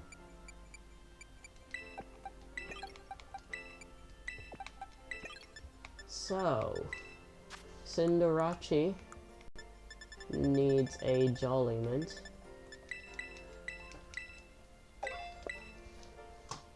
Cinsha needs Bold, which is plus defense minus attack.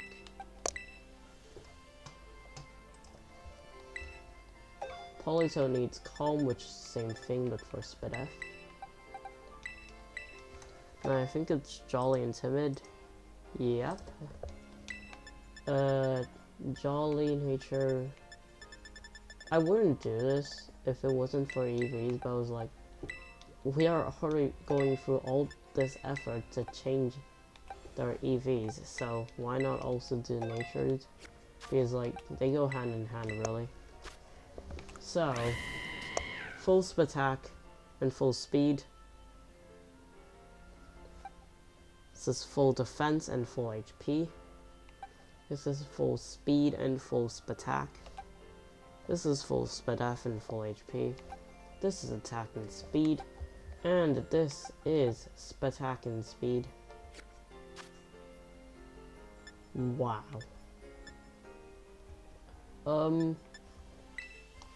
That wasn't where I was planning to take the stream today, but I feel like after this, next time we can really power through the indigo disc, which is pretty cool.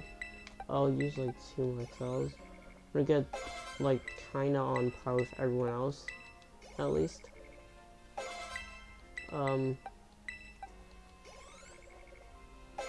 There we go. That's pretty good. Cinderace is a bit higher than everyone else, but that's fine. That's gonna be it for today. Before next episode, I'll figure out how I can evolve Duraludon, and we will really explore the terrarium. Well, not really. I will do a lot of exploring afterwards when I try to complete decks, but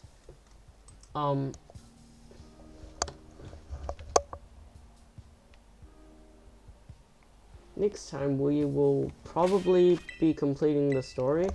I mean, how long is the story of Indigo Disc? It's around 8 hours. I would say we're about like 2 hours in it. Another website says it takes 4 to 5 hours. This website says it takes 4.5 to 5.5 hours.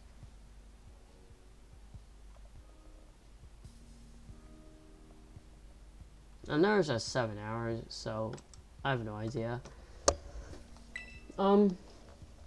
Thanks for watching, I guess. That was not